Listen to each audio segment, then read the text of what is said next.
told you. I tell you this every week. Stop. I know you're upset that it ended last night. I get it.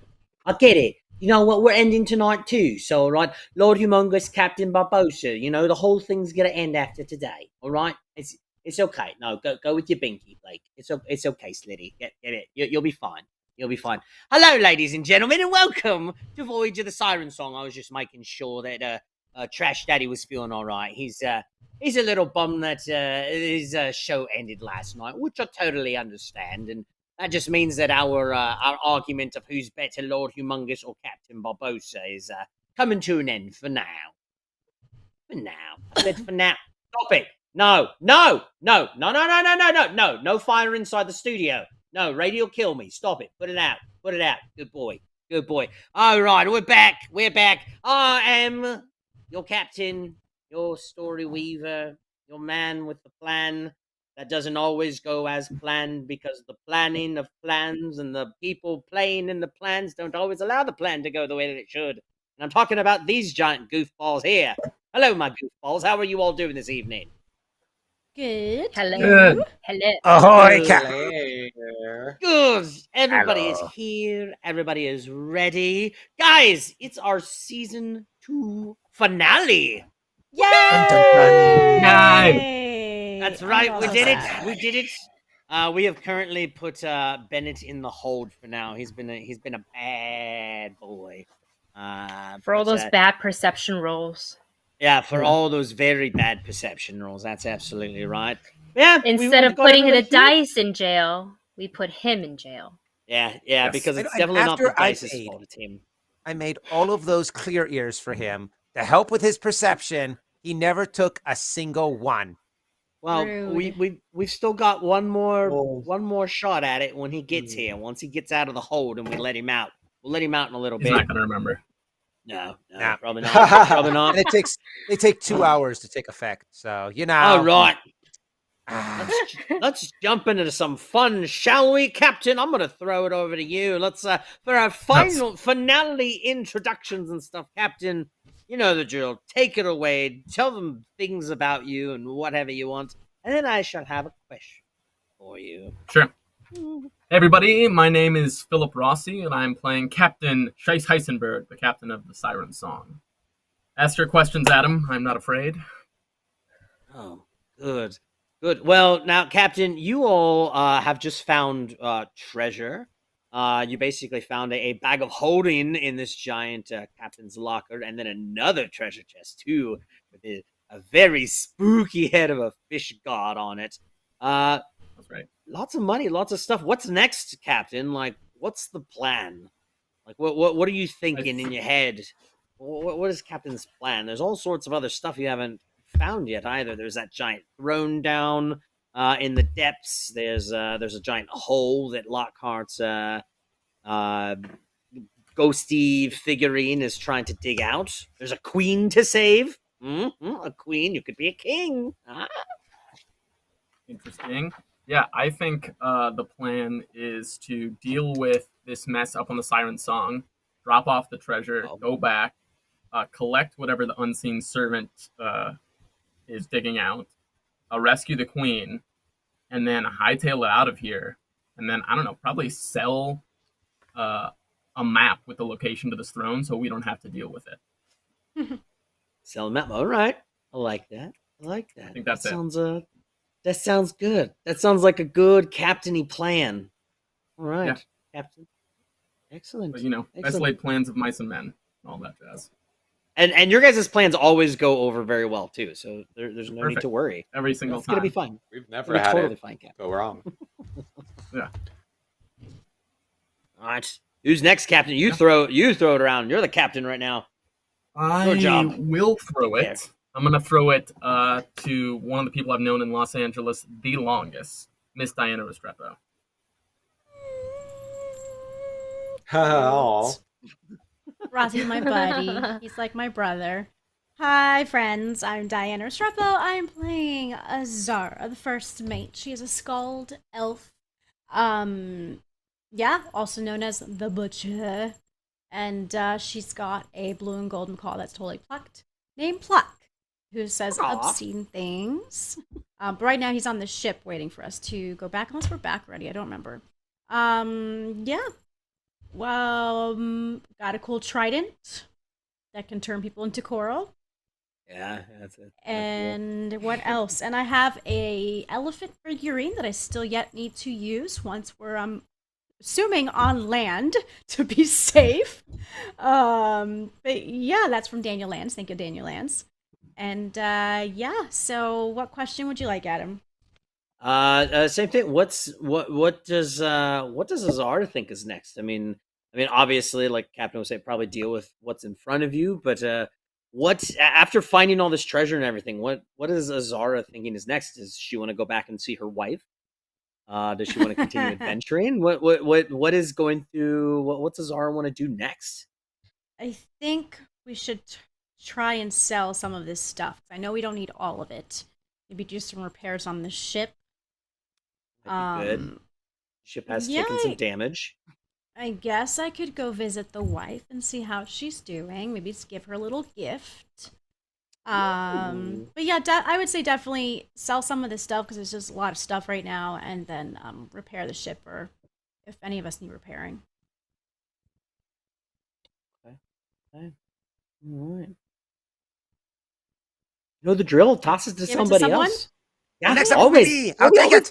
I'll just take it. It's mine. I guess I won't toss it to anyone, but okay. Give me that. Rude. Hi, everyone. I am Dustin Zaney. I am playing Eek, the Hobgoblin Alchemist. He's a lot shorter than most hobgoblins, but you can tell that it's him because half of his ear's blown off. And he's excited to start doing some mayhem because up on our ship, we have a whole bunch of intruders, and found out that Owlbear has a brother, and I'm about to blow him up. About that. And after all of these shenanigans, Eek is really looking forward to be able to take his portions of all of the money that they have found, all of the gold, loot, and goodies, and start just making more explosions.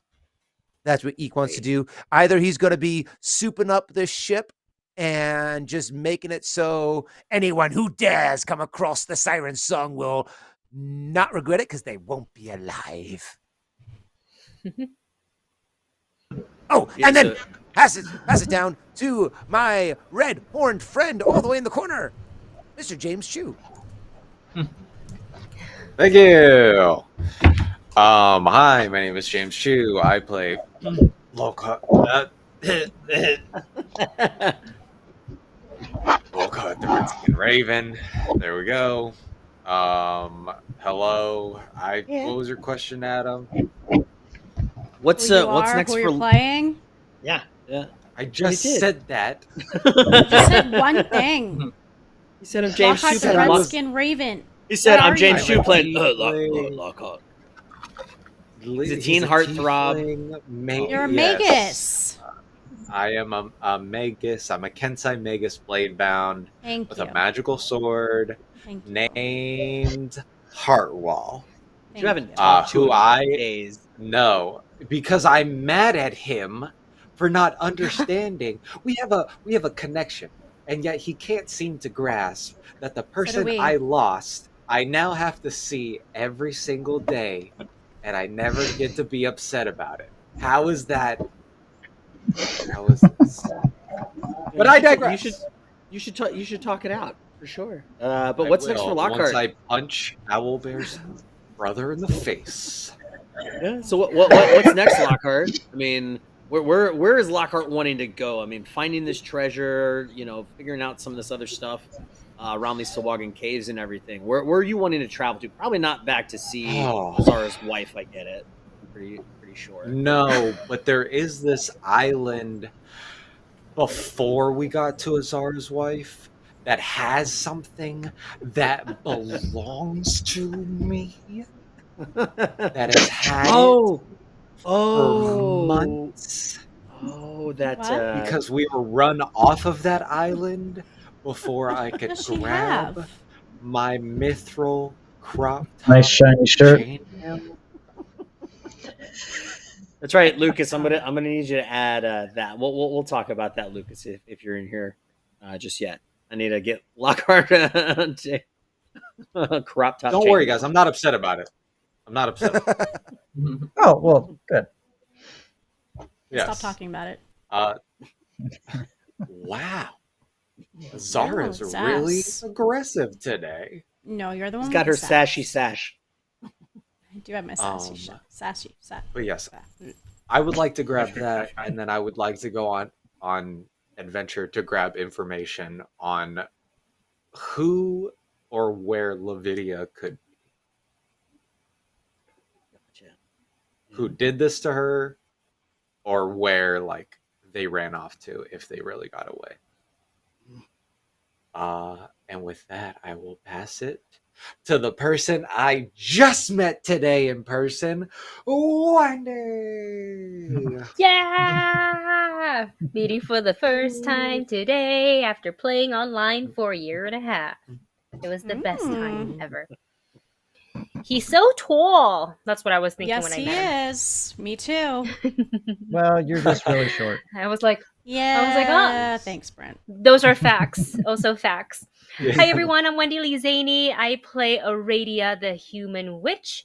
She is, before she became the quartermaster of the Siren Song, she was planning to travel open seas, wherever she can, to find the person who is responsible for her parents' murder. Some hints throughout the story who it may be, but there's no exact answer. So she is still on the search for that. Lucky for her, she has fallen into this oddly put together group that she can now call her family. So her and her familiar, a little blue ring octopus named Taco. Taco, that's your cue. Taco. Hello, Mom. I'm Mom. I love you, Mom. Hello, I love you. That is Taco. And that is Aradia. What question would you have for Aradia? Same thing. Treasure and everything. Like, what's next with this? I mean, you guys have been to Tidewater. Do you want to go to a different port to look for information somewhere else? I mean, where is Aradia wanting to set sail to next? Assuming that they can reclaim the Siren Song back from this intruder, she would ask the captain if they could make a detour or somehow connect with one handsome Captain Pegsworthy to see if he has any more information about her parents' murderer. Yes. Strictly business and intel. Pegsworthy, one of the most handsome pirate lords in the Shackles. Just think me. TJ There you go. Sensula. Pretty great. Oh, well, That's what it looks like. that's fine. I wanted to be the handsome one, Diana, but yes, it can be TJ. TJ is more handsome. He is a handsome man. He is a very handsome Photoshop man. TJ in a pirate hat, quick. Yes. You don't need to. Just give him his Captain Breezy costume. There you go. All right, and I'm then sure one of us then- has tons of pictures of somewhere. Yeah. And then I guess you can toss it to the guy that finally we let out of the hold. Go ahead. out of Wrong the way. dice jail. Wrong way. No, You dang threw it. it at Chew. I throw a key at him too, so he can come out of the hold. Thank you. Aw. Appreciate it. Yes, my name is Brent Horst. I am Bennett Ishmael, the knife fighter, who is on a quest to look for his daughter and son that have gone missing years ago. And right now he's not doing so well at that, but hopefully with the more treasure that we have found and people that we've met, maybe that can become a reality someday. So maybe I'll tag along with Aradia to help with her parents' story, and we can look together. We'll see. But yeah, other than that, I mean, Albert's brother, Yeah. we'll see. Maybe just kick him in the balls and be done with it. Kick him in the nards. He's taller than both of us. We're doomed. I only have to get halfway up. It's true. Owlbear doesn't have nards. Kick him in the Just nards. do it. Owlbear's got nards. Did we just become friends? We should totally go do karate in the garage. All right, let us get on with our voyage, my friends, for the last time this season. Where we left off our crew, they did it! They did it! They beat Chieftain Kelroot. That's right. Down in these darkened caves in this Sawagan lair, they beat him and his concubines as well too. They found some fun treasures laying around his lair as well too. Eek with a pair of goggles, Azara with a really cool sashy sash, and Aradia with some pretty nice slippers of her own. I did notice that the captain was eyeing those just briefly a little bit. Also, within this throne room, they found this giant throne from this after some looking and some information. This giant ancient throne from the ancient Cyclops Empire of Golhogon that had been sitting down here possibly for thousands of years, or Kelroot had found it somewhere else as well too. While searching through over the throne, Eek found a secret tunnel behind it, waiting for everybody else to pop their way over. They were led down another corridor into a fairly small chamber with only 2 treasure chests inside of it. One of these chests was pretty extravagant looking, had skulls and chains on it. And finally, after a little bit of finagling, they were able to pop the lock and looked inside, and they have what is called the captain's locker, aka essentially a level 4 bag of holding that had, and I don't think I told you guys this week as well too, all this stuff is considered 10 points of plunder for you guys as well too. I don't know if I had mentioned that. Plunder and Skulls and Shackles, essentially how pirates can sell off loot, stuff that they steal and sell to other pirates, or when they go into port or anything, getting themselves money. They can trade it as well too. 10 points of plunders plus some other goodies, and then right across from that, saw another chest. One made entirely of stone and sealed in lead, with a carving of a ferocious-looking fish-headed god on it. Terrifying that nobody has the courage to open it up. Excited to see if they do open it up. Well, actually, we'll see what happens with that one. Nope. But it was not super gonna do it. spooky. Nobody wanted It's to. a trap. Would be a trap. And but then they made their way through the rest of the tunnels. They were about to make their way out, and then Lockhart started getting started having a tingling in his pants and around his neck because of the deep platinum necklaces that he had gotten from Kelroot and Kelroot's son a handful of days prior to that as well too. And it was kind of vibrating down one of these tunnels. They made their way down, found themselves in a seaweed almost forest where they were attacked by some other Sawagan. I say attacked loosely because nothing really happened except, Eek dipped his head in and Lockhart killed thing. Everybody just murdered. So, Sawagan were scared of them already. They were trying to hide, ambush them. Didn't go over too well for them, as it has not gone over very well for any of them since they have been down here. Majority of the Sawagan have been minding their own business, and my murder hobos come in and destroy everything, which is totally fine. It's the pirate thing to do. Very pirate thing to do. And then Eek also blew up some sharks. He's been waiting. He's been wanting an underwater crossbow. He finally got one. Blew up some sharks to smithereens. Some of them took off out of the tunnel. They followed them out, and they saw this light at the end of the tunnel, which actually led them out into the giant blue hole, or above them, a couple hundred feet. They saw the bottom of the Siren song, looking down below the poisonous waters where all these other ships had wrecked over hundreds, possibly thousands of years as well, too. They made their way up, and they heard a voice on the top deck. Come up here, or I'm gonna catch him. I'm gonna kill him.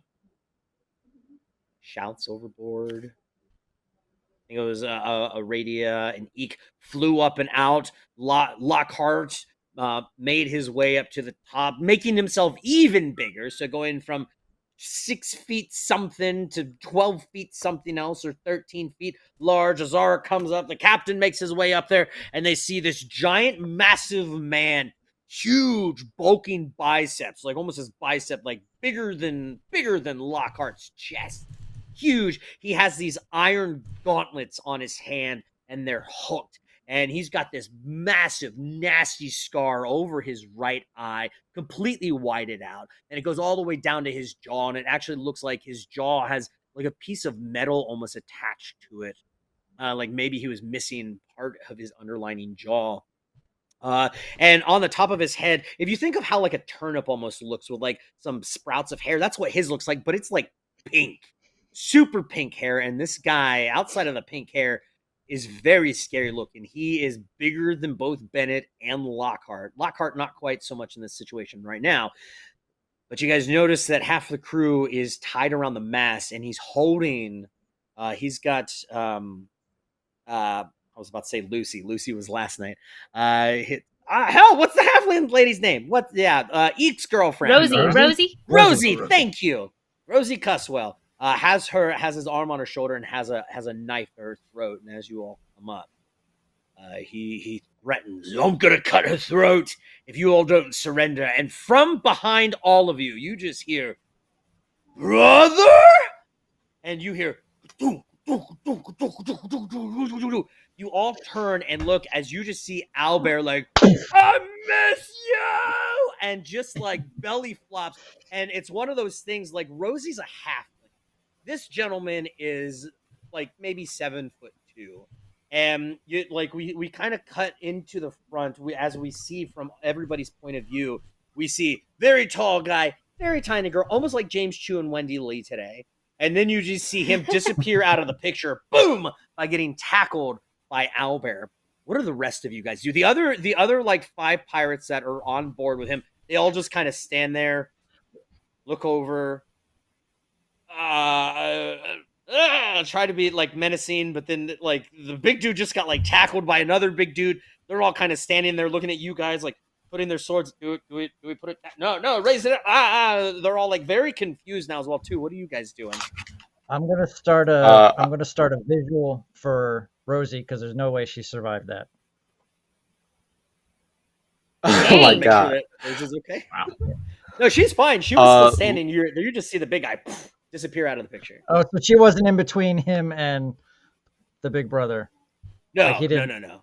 Okay. Never mind then. I'm gonna put the candles away. Can I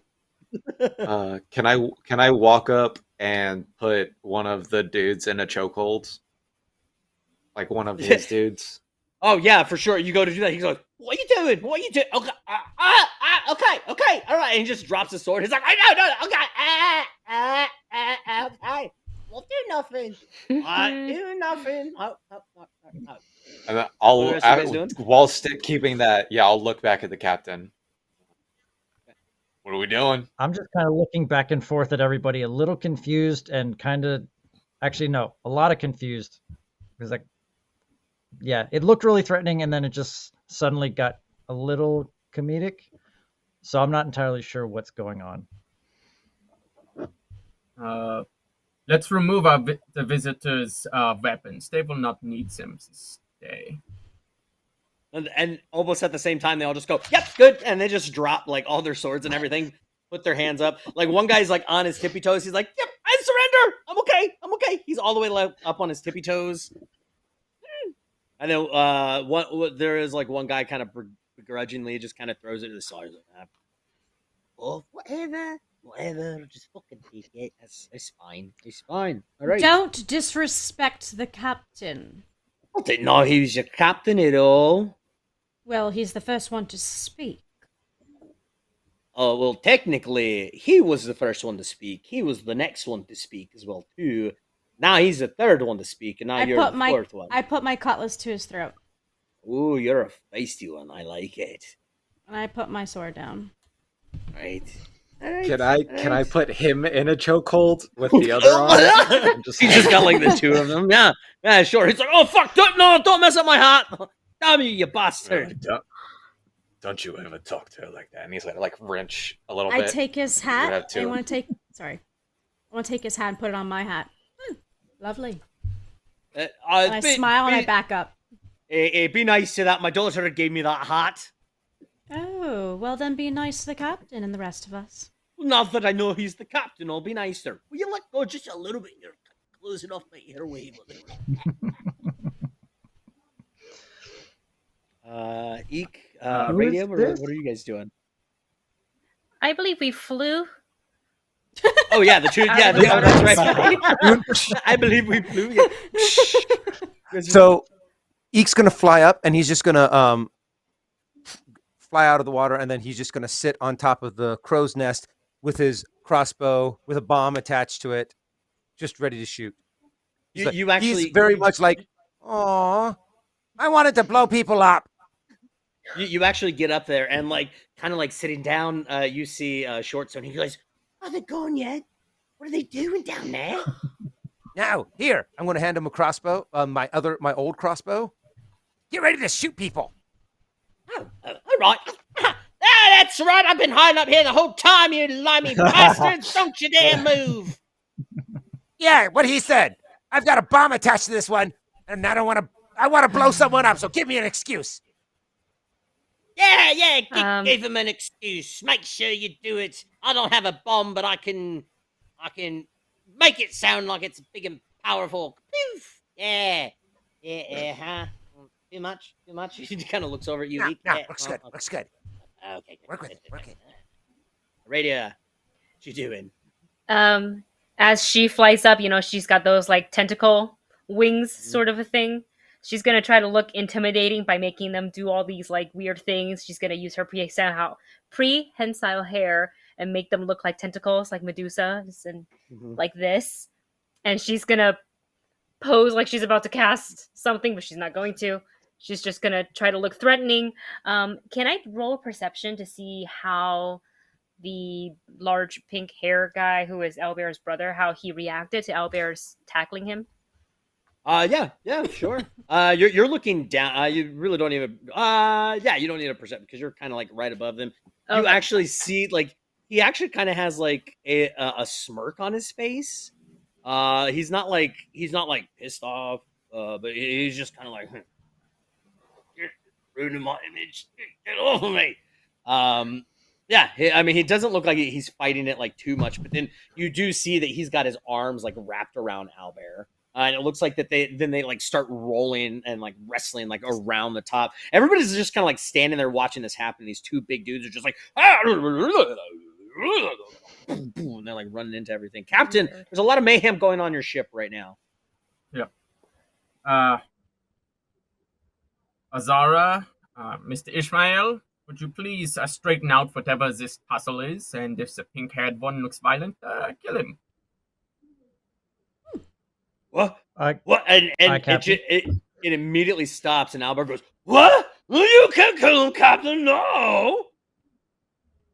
And Albert stands up, and then he reaches down and his brother's flipped over on his back as they were wrestling, and just grabs him by the scruff and just picks up his brother and just sets him down next to him, even though his brother is 3 inches taller than he is. But Albert is still built like a brick shit house. He goes, "No, Captain, you can't kill my brother. Why? Why would you do that?" All right, now. I'm sorry. Go ahead, Captain. No, go ahead. Now, no one's going to kill anyone as long as we all play nice, like the captain said. So, please, is this really your brother, Owlbear? Yeah, of course it is. And he just, boom, cracks him across the face. And his brother goes, "You did," and just racks him right in the balls. And Albert just kind of goes over, and they just kind of start pushing and shoving each other. All right, can we stop? Oh, that hurt. I'm gonna vomit. I'm gonna look around. Are there any other ships around? No, you do not see any other ships around. Where did they come from? How did they get on the ship? Where? Are you asking that out loud, or is this Brent asking? Yes. Because I'm very confused. Yes. Exactly, Gary. He was saying, "Hey, you guys," as in "Hello, everybody." I thought he was saying, "Hey." Oh no, there you go. Did I just? Hey, you guys. Hey, you guys. Yeah, and both of them just get up as you kind of start scolding them. They're both just "Yes, ma'am. Yes, ma'am." It's all right. You guys are fine. I just don't want any harm on this ship, like the captain says. Otherwise, harm will be bestowed upon you two.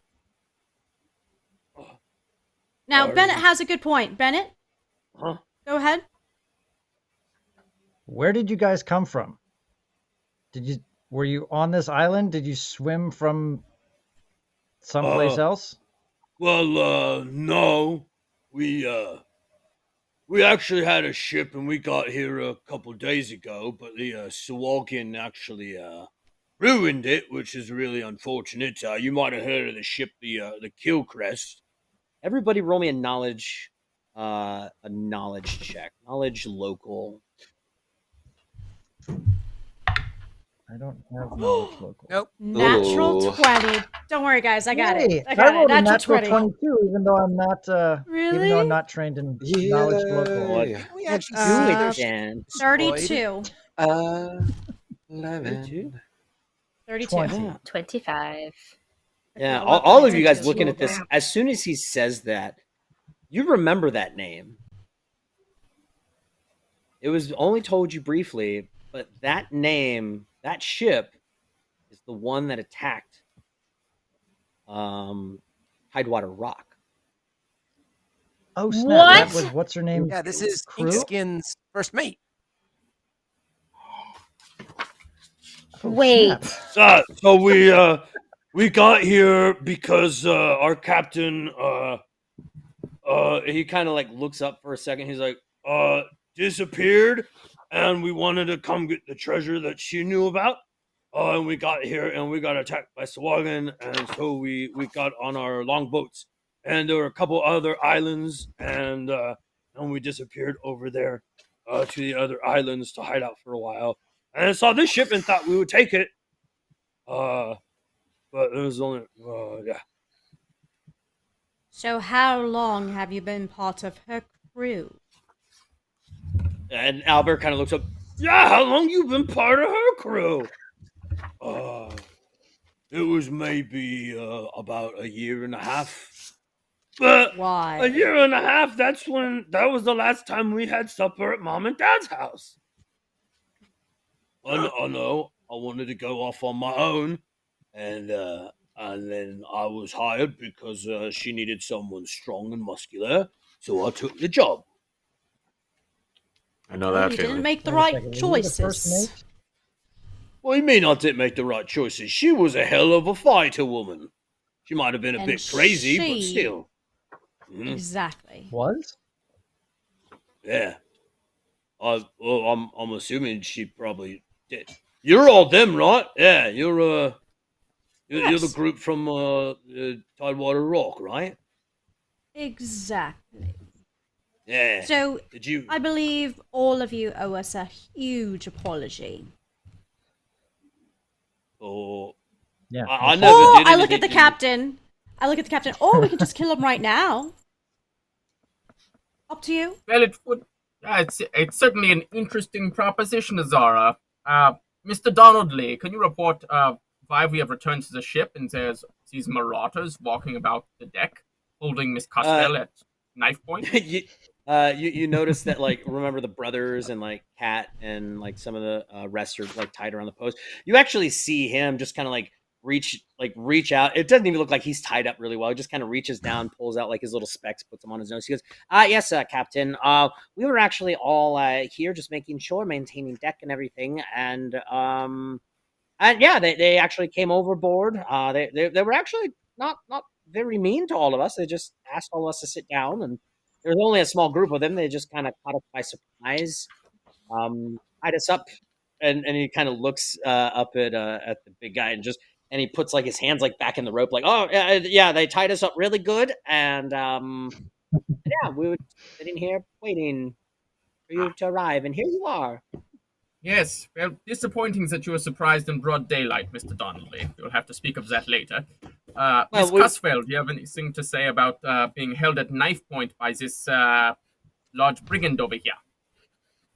Oh, if I had a chance, I would have sliced his balls off if I could have, but it's all right. I didn't actually get the opportunity to. Oh, no, don't worry about me, Captain. I've dealt with bigger pains in the ass than this one over here. Well, I'm glad to hear that you are quite well, Miss Cusfeld. Perhaps the opportunity will present itself later. Now. Ooh, good. Now, we have a lot of work to do, and this is though an entertaining distraction, a distraction nonetheless. perhaps our visitors might find more comfortable accommodations behind some bars below decks. What do you think, Mr. Bennett, Mr. Ishmael, Aye, Captain. Mr. Lockhart?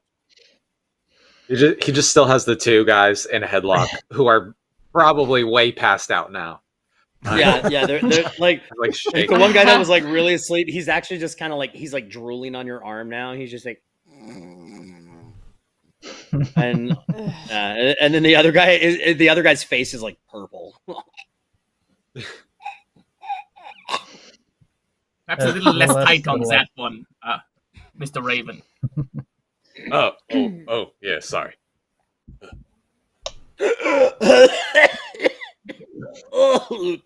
Oh, you're an asshole. Oh, but you got to take grip. Whew, boy. Oh. I'm going to pull out one of my daggers and then just kind of like, this way, please. To the ones that are... Yeah. You can put the dagger down. We're going peacefully now, okay? Hands are up. And he kind of looks over at you as he's like, you want to tie me up? I'm married. A little, give it again.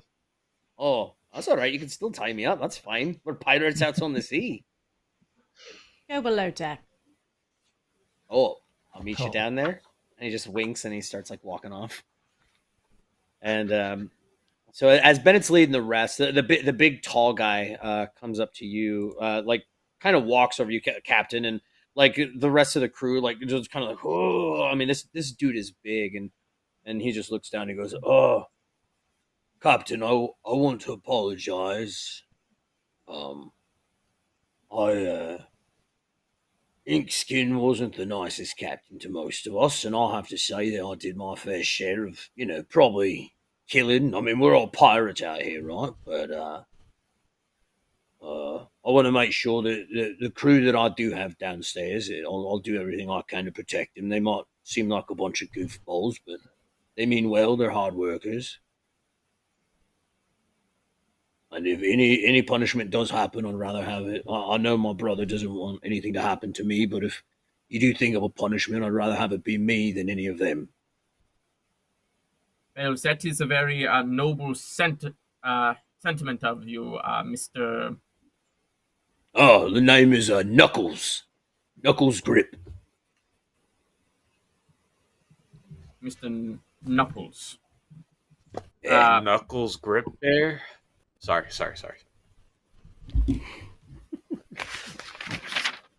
That's my middle name. Yeah, Captain. You may join your men in the brig. There will be an interview process, of course, with Mr. Donnelly, our bosun. If you suggest to me that you are agreeable and amenable to joining our crew, perhaps something can be worked out. If not, perhaps we will drop you somewhere else. And if he suggests that Miss Cusfell's honor cannot be satisfied, we will leave it to her to decide what your fate will be. It is up to you to convince the members of the crew, not me. Right, that sounds fair, Captain. And he just kind of bows to you and when he steps, it's just boom, boom, like he has heavy steps on his feet. And as you kind of look at him too, you notice he's just got scar. I mean, he's huge. He just has scars all over his arms. You notice this big one that runs down the back of his neck and like over his tricep as well too. But he's wearing, he's got like this big metal pauldron on one shoulder and what looks like a giant breastplate as well too. and the thing is like when he steps and you just hear this, you look down and he's wearing essentially sandals. But he's just got really heavy feet as he makes his way downstairs. Is he wearing socks too? Ew, no socks. No socks. No. Actually, if you want a perception check, Bennett, you'll notice that his toenails are really gross and overgrown and stuff. No. Pirates, guys, come on! My goodness.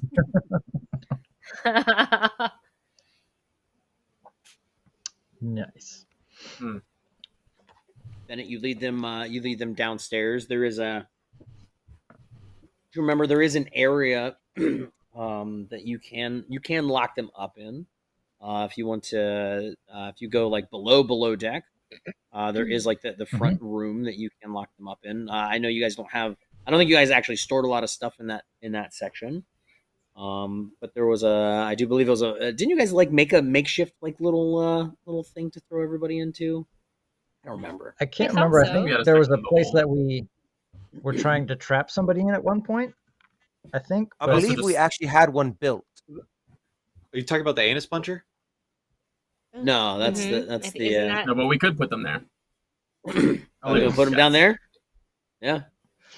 That's up to Bennett and. I'll put them in that makeshift brig area. It's not really. I don't think it's brig worthy, but it'll suffice for now. I don't think we're gonna worry about them too much. But I might have a conversation with Shortstone because didn't he was on their ship for a little bit, right?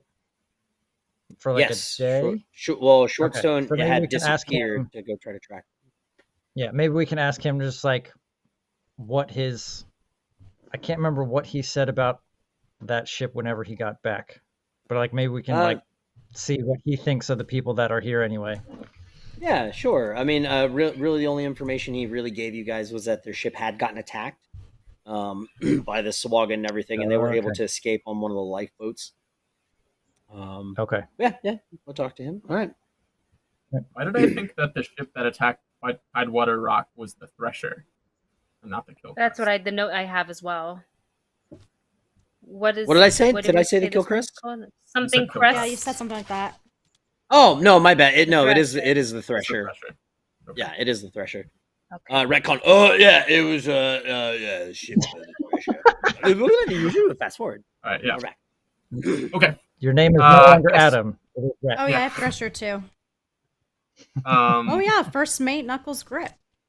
Yeah, that's right. I got it written down. Oh, dang. Yep. I do too. Um, I took notes. You got those notes? Well, I guess we'll have Donald Lee and maybe Sandara sort of interview these guys, see if they would make good additions to the crew or they're not trustworthy. But we'll sort of drop off our nice treasure chest and install it, and then the really creepy one we'll leave inside that one. Just unload basically. Yeah. Because we still got dungeon delving to do. Yeah, we got to so set somebody free. Yeah, where are you taking the captain's locker at? Are you taking it down into your cargo hold? Because then it makes the cargo hold even bigger. I think we should. I don't think it's the wisest thing to just leave it in the captain's quarters in case like someone comes aboard. Like, isn't that the first place you check for nice stuff? Yeah. This is true. And where are you going to sleep? Maybe inside the captain's locker. Yeah. So, you guys take who's carrying it downstairs? I can help. No one else? Probably It's just me. Lockhart and Azara. Yeah. I You're was muted. already down there with the. I was. I'll carrying help. the Oh, yeah. I'll help choke Azara carry it down. Okay. Captain Azara carrying it down. Yeah. As you guys kind of start following down, and Rose is like, she's like, I'll cut the rest of the crew out, and she starts untying everybody else. The rest of you guys, Eek and Rady, are you heading down with Captain and Azara as well too, or you guys got to stay up here and do something else? Are the crew from the Thresher kind of just hanging out on our deck? No, Bennett and Lockhart are. Oh, they're all escorting going downstairs. down, right? Yeah. So there's go with the Knuckles, and then there's captain. like 5 other crew members from them. Okay. Yes, I'll go with the captain. Eek, I'll stay up staying on up deck here? just in case. Stand up on deck? I'm keeping a weather eye out. Yeah. So Lockhart and Bennett, you lead them down. You start putting them kind of in your makeshift brig. Sandara, and who else were you having stand guard with them? Oh, Donnelly, because you wanted them to talk to them. Like Rosie starts like cutting everybody else out, and Donnelly's like already out of like his binds and already like following you guys down the stairs as well too. As he's helping you guys put them in. Captain and Rady and Azara, as you get down to the cargo hold, and you're carrying this chest down, and you set it down, you hear this. You look down, and it's almost like the feet start to meld into the deck itself. And as you guys like look up, if you ever thought like you get water in your eyes and how everything's just kind of like almost like really not mirrory, but it's like, yeah, it's just like this really weird look when you get water in your eyes and you kind of brush it out. You see almost like the cabin or the cargo hold start to vibrate, and it goes and it just expands while you're inside of it. So cool. Think of all the things we can put in here. So much room to do activities.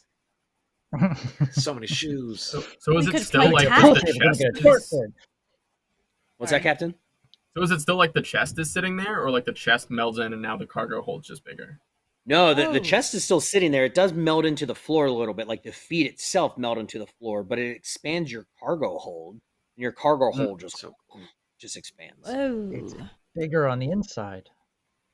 You guys now own a TARDIS. Congratulations. That's what she said. Yes. Well, it's bigger on the inside, and that's what she said. I don't know.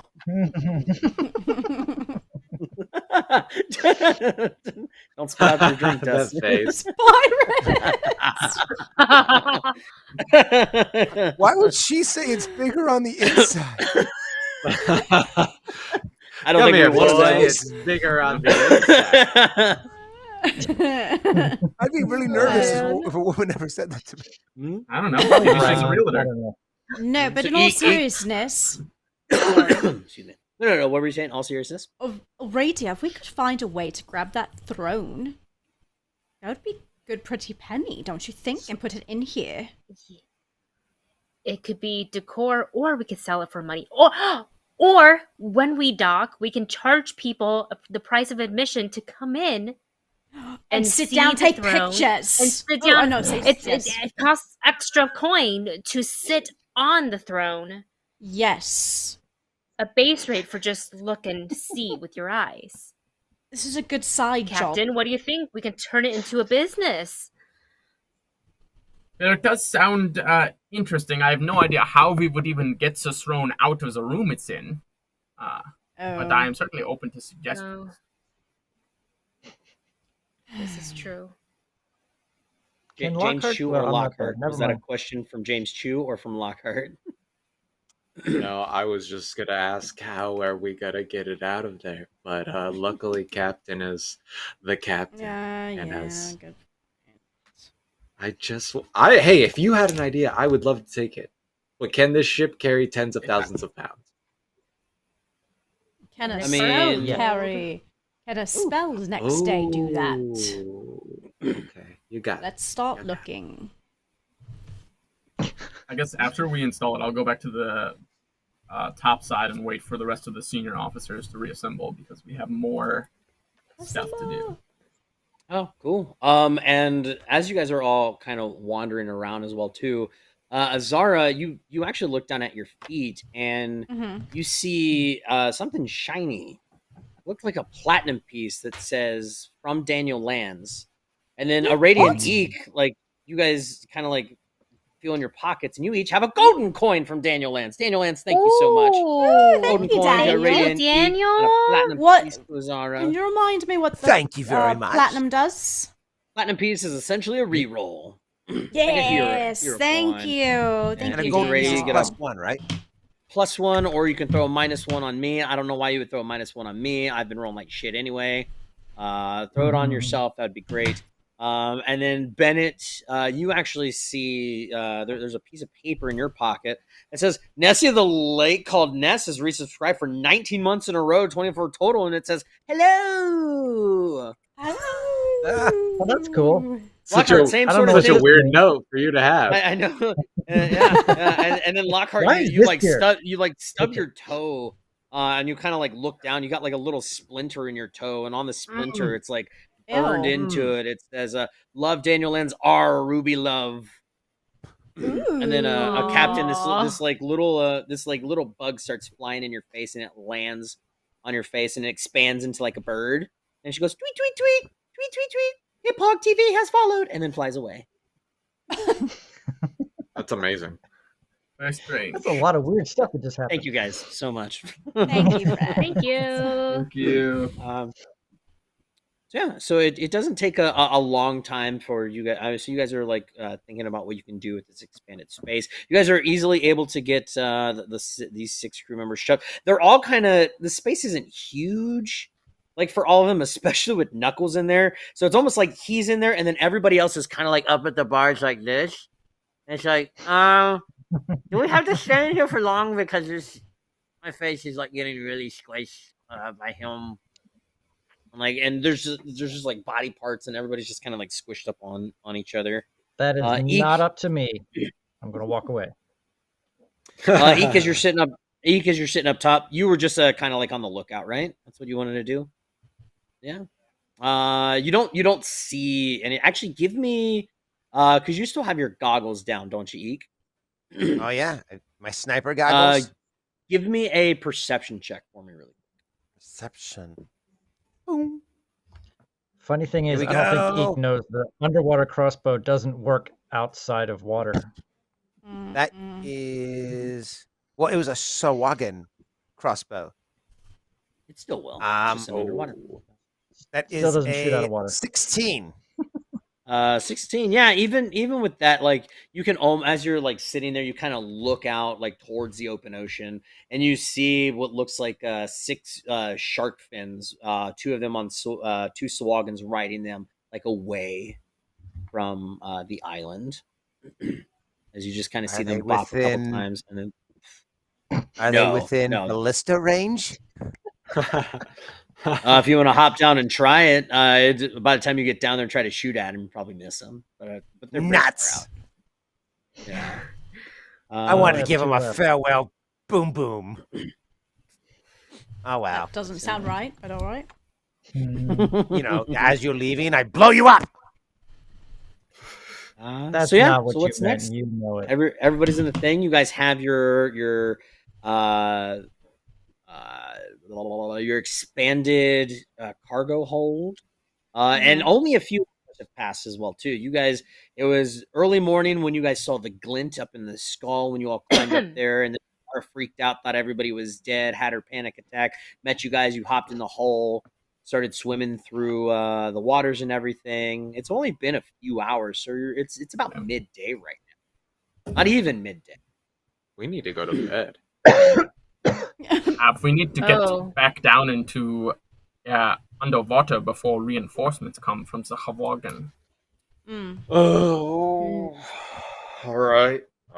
Yeah. We must continue to stretch our resources and not blow our loads too early, Mr. Raven.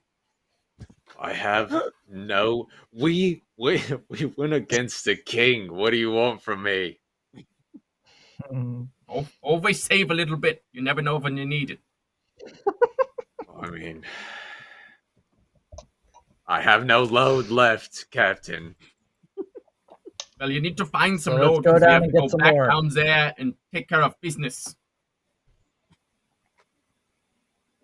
Well, you're not gonna have spells. Let's do it. You don't need spells. Perfect. You got a sword. I'm so weak. I'm only gonna do like Captain? 30 damage. Yes, Radia. I believe we only have, if we were to go back down again, we only have 3 bottles left of potion that will allow us to breathe underwater. Exactly. It's and I not believe enough for everyone. The potions last for 8 hours, so we must get back we- down there now We're still before good they for a run out. while yet. All right, I'll take these extra ones with me just in case we need them. Excellent Well, thought. actually- Mr. Eek. We actually have a little bit more than that because I know you guys don't like it, but I can actually make Oh, yes the No. reusable ones. So No. what we do is you drink mine first, then you drink the underwater potion. You get the power of the underwater breathing, and then you vomit it up and pass it down to the next person. Well, it's not really vomiting it up. It's more like the power duplicates. I think You're Wendy's using- just No. about to vomit. No, you made us do that when we were all drunk, and it was horrible. I don't want to remember it ever again. Wait, when did You're I? like a seagull. then. Yeah. Well, no, you can put it back into the bottle, and then okay. Well, I can Not do helping. it because I can. Eek's actually going to use one of his potions, and he'll be one of the people who will actually have guaranteed underwater breathing for 8 more hours, and still have a bottle of underwater breathing for standby. That's disgusting. I love it. Okay. Yep. But it works. So back in. So are you guys going to go in the way you came out? So swim back down into the hole, or are you guys going to climb back up and go to the upper level of the tunnels? I think we'll re-enter the hole. Seems like the fastest way. Re-enter the hole. Oh, Leo Scott, Scott, thank you. Hydrate. Let's hydrate. Oh, and Leo Scott saw that earlier too. Hydrate. Everyone happy Hydrate. closing, break a leg. Thank you, Leo Scott. Woo. Thank you, Leo. Thank you, Leo Scott. Not sponsored. I'm going to leave everything that I had been carrying from our first go round. So the conch shell, scale mail, swaggin harnesses, and 2 bottles of something. I don't know what it is. I'll just leave them here. Okay. It's probably yeah, 2 bottles of the ear clear I made you. No, think we he should found take 2 the other bottle. bottles of stuff. I'm also going to put my ring of swimming back on, since that invisible ring doesn't do not. Hey, I mean, it totally does. It turns invisible. that ring of swimming is my I'm sure ring that could be now. helpful in some way. Would I be aware that Bennett had those 2 potion bottles? That depends. Bennett, were you trying to hide those, or did you just No. did you just kind of put them on your belt? Where did I find them? I can't remember. It was You found them off underwater. of. You found them what's his name? off Foddy? of. Yeah.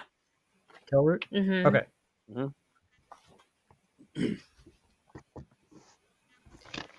I mean, if you, Well, I mean, Bennett, you can. if you don't he mind, wasn't I hiding think- them.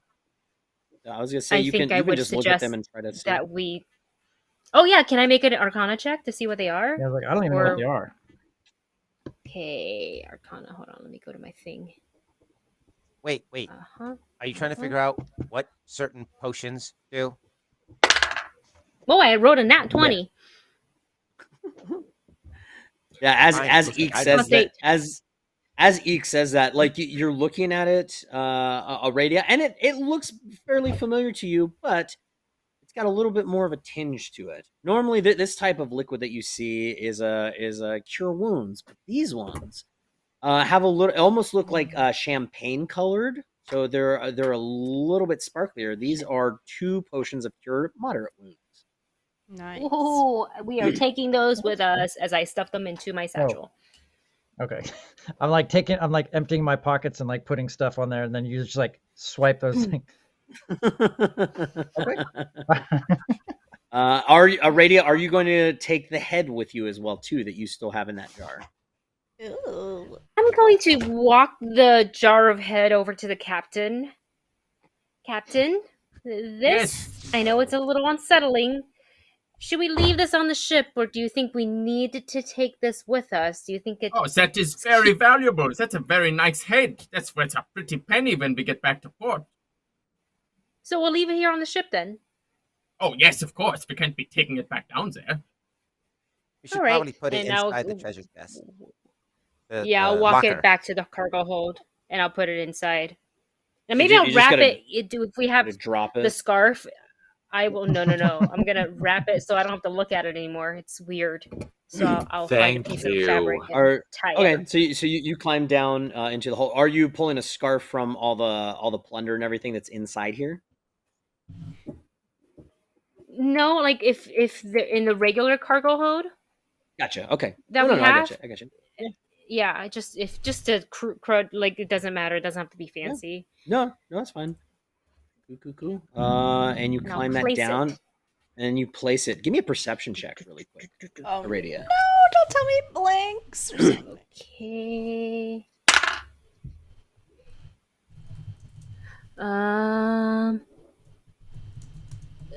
Dirty 20. 30, 20. Yeah. So you set the head down and you go to start climbing up as you're kind of like glancing over all this other stuff down here, and something catches your eye. Kind of stacked up on one of these other cases. Oh. You see a piece of material sticking out of the top of this crate. It's blue, it's silken, and it has the insignia of an octopus on it. Shut up! I grab it.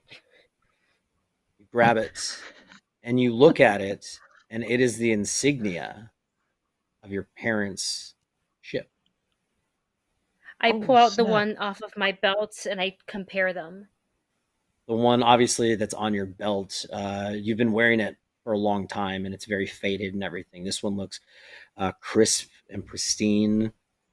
But you also think about this treasure, too, that, like, this treasure's been here for years. But there's also a chance, too, that maybe stuff was added to this treasure as well. But it's in really good shape. And you kind of open the other box, and you notice a lot of other fabrics and everything have that same insignia on it from your parents. Did they kill my parents?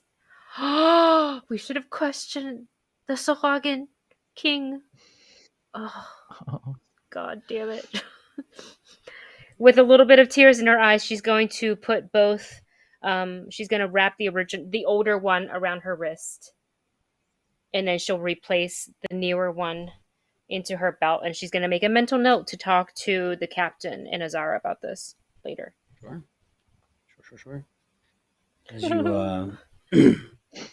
As you climb up and join the rest of the group. And Mr. Eek, if you could perhaps direct some of your mates to begin mounting this new figurehead on the ship. I believe it will add strong abilities to the Siren song.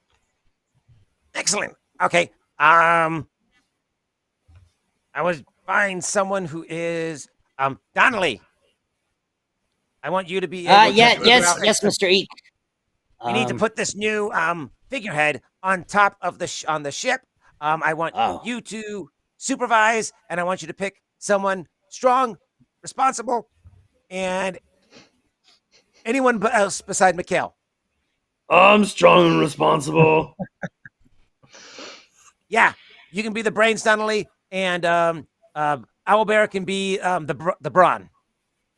That's fine, Master Eek. I was still having a little bit of just to let you know too, while you were all gone, we tried to get underneath the Siren song and take a look at the rudder. I was able to look at it. It's going to take me at least maybe a day to try to fix it.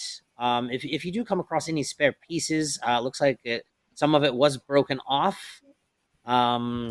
Any other pieces, but that can at least I could figure out a way to put something together, and we would just have to kind of limp our way to a port or back to Tidewater Rock or wherever we can go. We'll need to be replaced in time though, but I could rig something together. It will at least take me maybe about a day and a half. If I start working on that now, I could at least possibly Rolf. Don't worry, Captain, Mr. Eek, Master Eek. We'll get all that stuff worked on. Hopefully, we'll have some more progress for you when you all come back. All right. And Eek's actually going to walk over to the captain and be like, "Hey, Captain, aren't we over at like a whole bunch of shipwrecks at the moment?"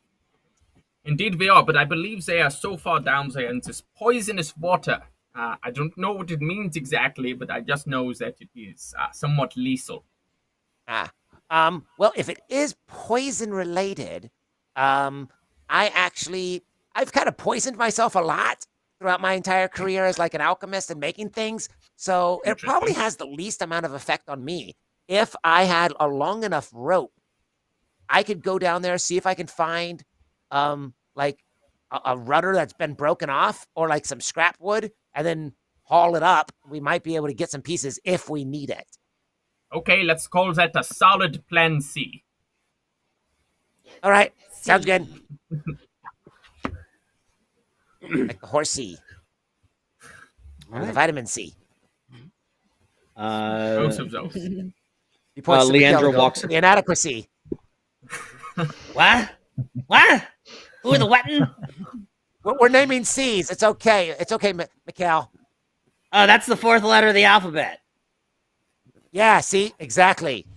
Yeah. See?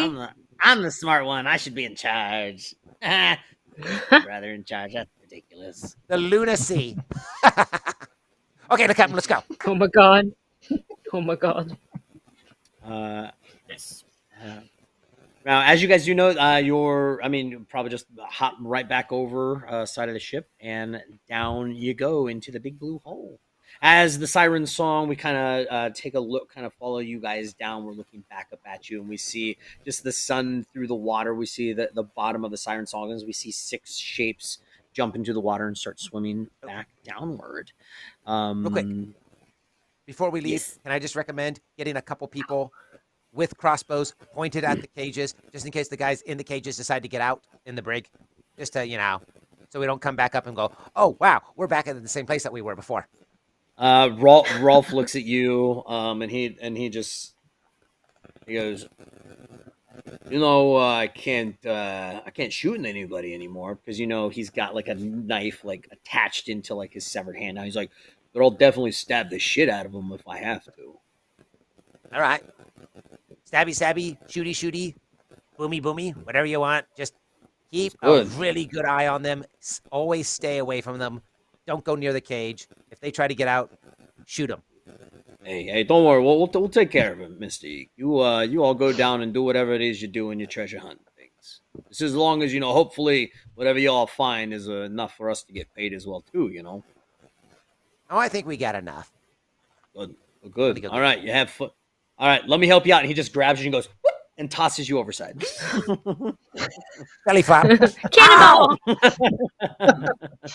Son of a... You're son of a splat.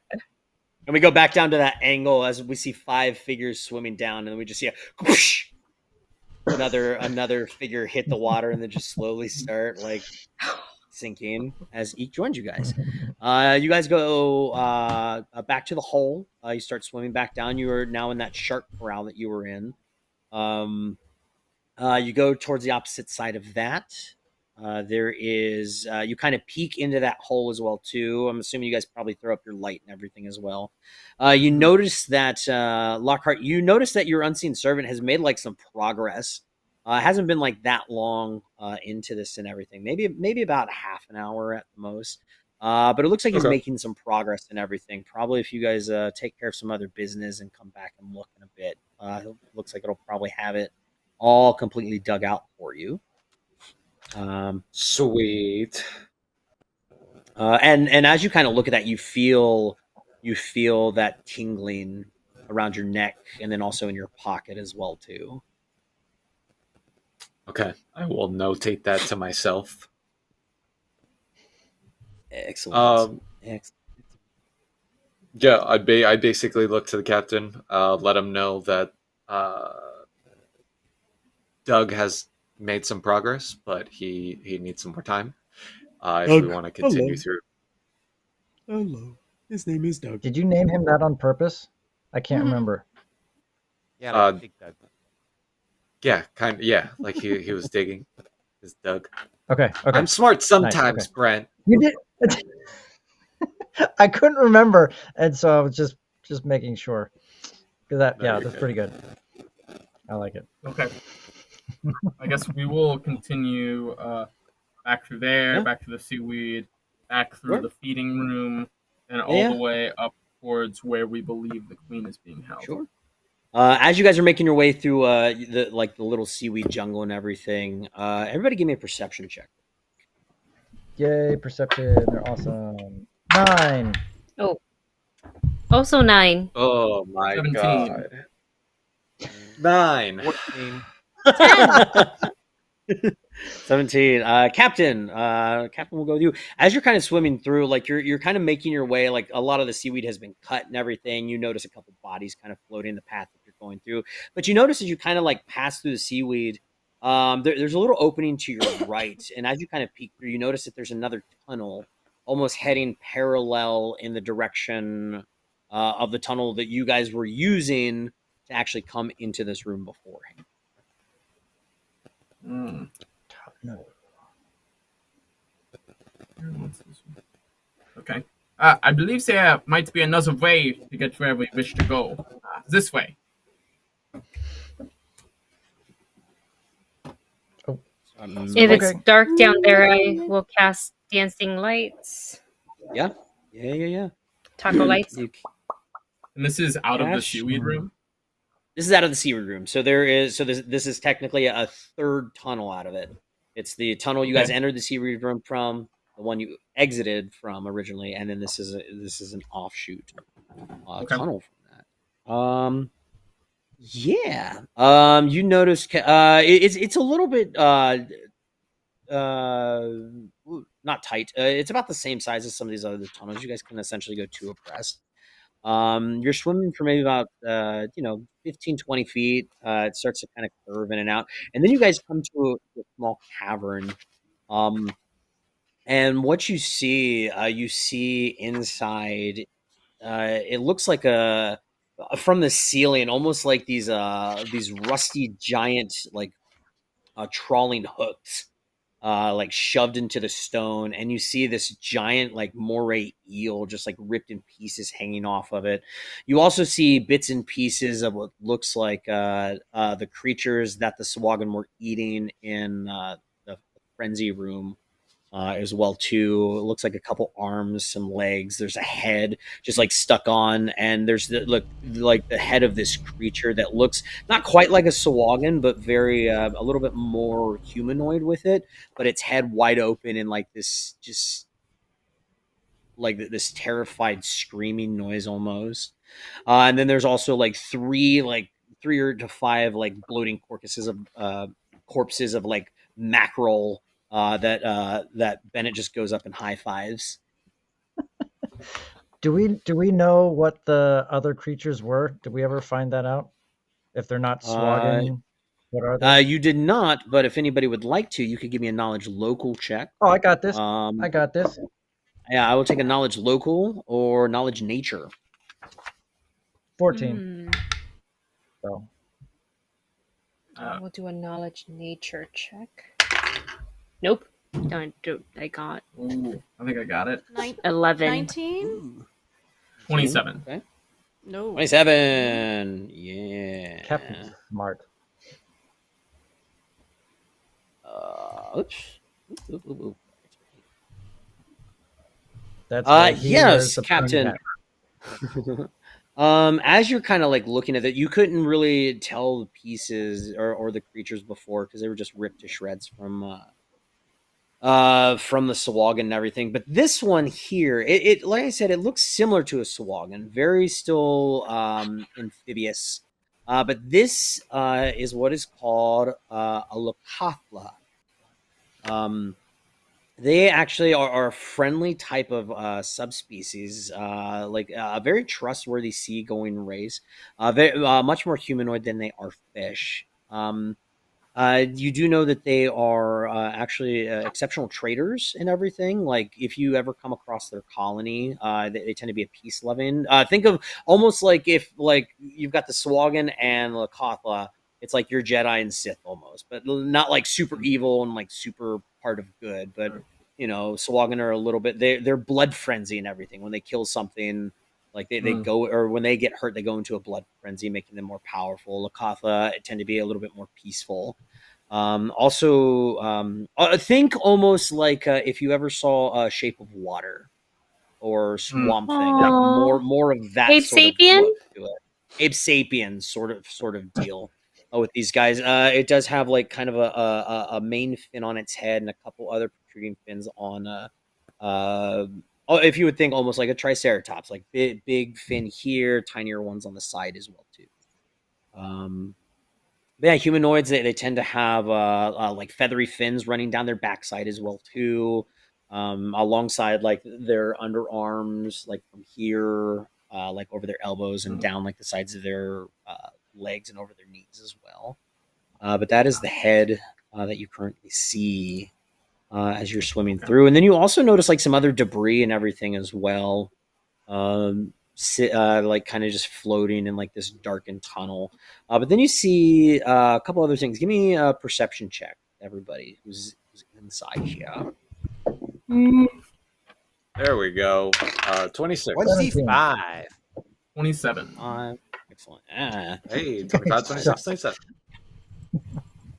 16. Me too. Who got the 27? Rossi, Philip. Captain. Perfect. Who's got the pointy hat? As you guys are like kind of looking through all this, it also looks like a small weapons cache as well too. Looks like you find a couple other not underwater crossbows, but some other crossbows. There's at least another 40 crossbow bolts, a handful of like gold kind of strewn about, maybe about 40 pieces of gold that you guys notice. And then Captain, you see something. This jagged piece of a stick. Almost. It's maybe about yay long, about 12 inches. And it seems like it's kind of almost tucked in between two stones. Okay. Mr. Bennett, one looks with the eyes and not with the hands. I believe these are Lokasa, which are cousins to the Wagon. Perhaps we can gather some of this gold on the ground if you are less busy popping fish with your hands. If we could pick them up and give them to Arabia. Oh, look, a stick. You go to grab the stick. Yeah. Wait, no. Captain, look for traps. As you Oh, do, yes, the right. Captain. I'll mage hand it. You go to mage. Yeah, you go to mage hand it, and it's wedged. Like your mage hand isn't strong enough to like pull it out. how they get you. Being wedged in there. Well, darn it all. Mr. Eek, would you mind giving this a look and then help me get my stick out of these rocks? Yes, I will help with getting the stick out of the rock. I will going to collect the first look for coins that I traps. see. Give me a perception That check. seems If safe. you're looking for some traps. That is a 17. 17. No traps. Like it just looks like this thing has been just like wedged, like stuck in between like this crevice in the rock. Can't see any If traps. one of us perhaps get down there and widen the crevice, and the other one get both hands on it and give it a good yank, probably come out. All right. Why are we interested in this stick? It's an interesting stick. Look at the stick. It's jagged and We detect magic, you do detect magic coming from it, Azara. It's a magical stick. Okay, well, Yes, and that's all you had to say. interested in detritus wedged in the rocks. I thought, it's a magic stick. All right, do you want me to pull it out? Do you want your hands on my stick or the hands on the rocks? On the stick. Move aside. I'm gonna try pull it out. Zara's gonna you want pull to it get out. your hands on the stick and the rocks, but Want a strength check? No need. As you go to pull it out, Azara, you're kind of looking down at this thing, and almost to the right of where this thing is at, you see one of the rocks, like almost roll upwards. Oh. And you're looking at this giant black eye.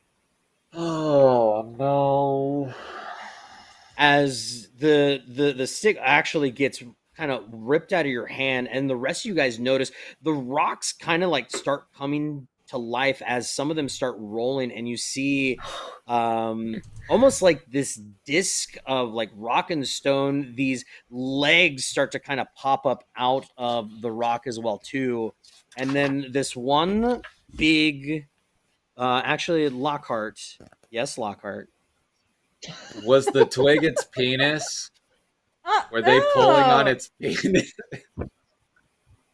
No, it's not Lockhart. And I am clipping Lockhart, that. one thing that you do see is you see one of these, what looks like a giant pincer, come up from the rock, and it goes and it snaps at Azara. Ooh, that's going to be nasty. And first thing is first, I need everybody to roll me some initiative.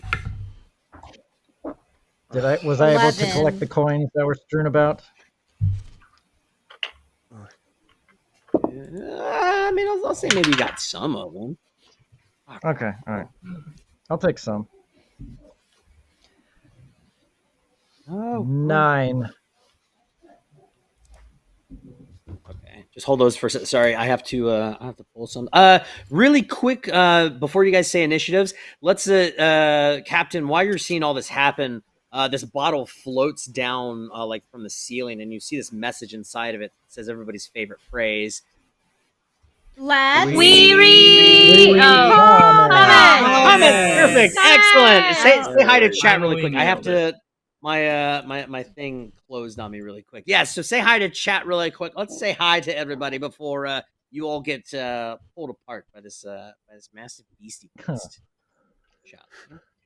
Greetings, Hi, chat. everybody. Thanks for being here. People liked my penis Thanks for joke. joining us. I didn't realize joke was coming at the end of that sentence, and I was like, I don't think that kind of scream James. Lucas Martinez said lore drop when Adam was telling Wendy about the scarf with the octopus. That's crazy. You know, honestly, I was thinking about that too. I was kind of like, oh, is this stuff that was actually like stolen from your parents? Or is this just a whole bunch of loot that was kind of like looted from people who bought a whole bunch of stuff from your parents? If I Did your have parents to have a kill a really bunch big of chest like that? Sahwagins, I wouldn't remember because I stopped going out with them on seas for a while. It's possible. Maybe I can roll a history check to see if I remember, but I will kill every single Sahwagin until I get to the bottom of this, if I have to.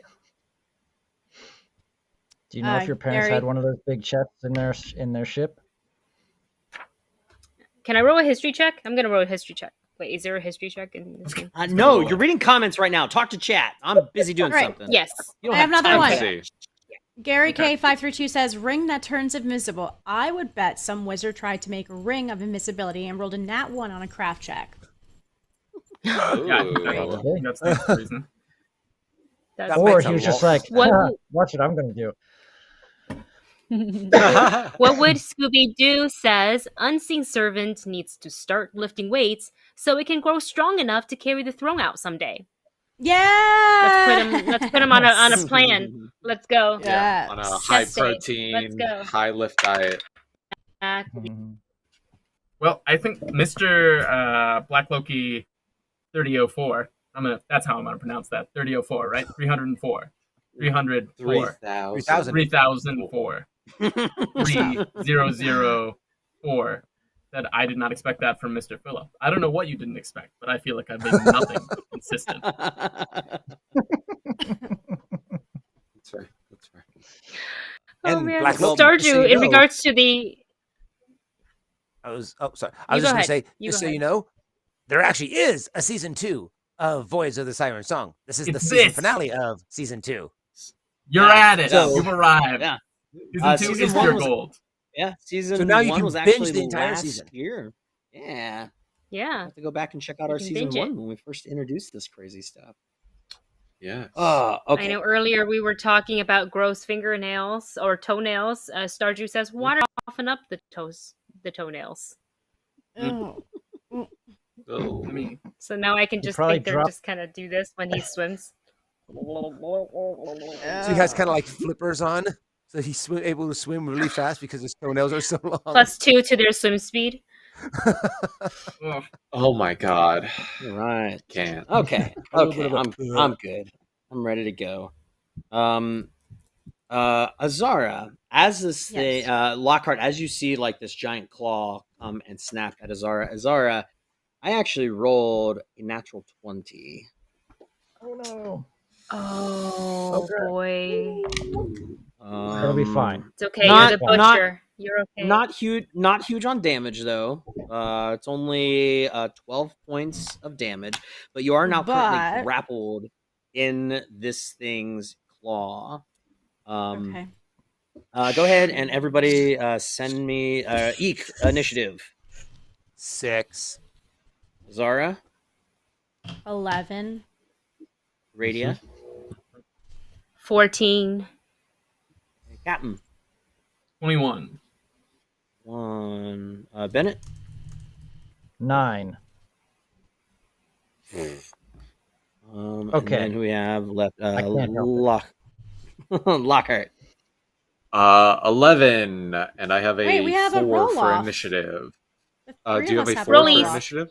Well, I have a actually, 2. there's a 3-way roll off because I also have an 11. Wait, three-way. who has the highest initiative I bonus? said Oh, 2! actually, I have 4. Okay, never mind. That's gonna be I Lockhart, and wanted then to do a Azar, roll-off. and then me. You don't get a roll still off. rolling you... off. 6. Okay, we will have a roll off anyway. Let's see who gets the bigger number. 6. Awesome. I got a 9. 15! You shut Okay, your I go mouth last hole. still. Did it end up how it would have anyway? Yes. Yeah, I think so. Yeah, it actually did.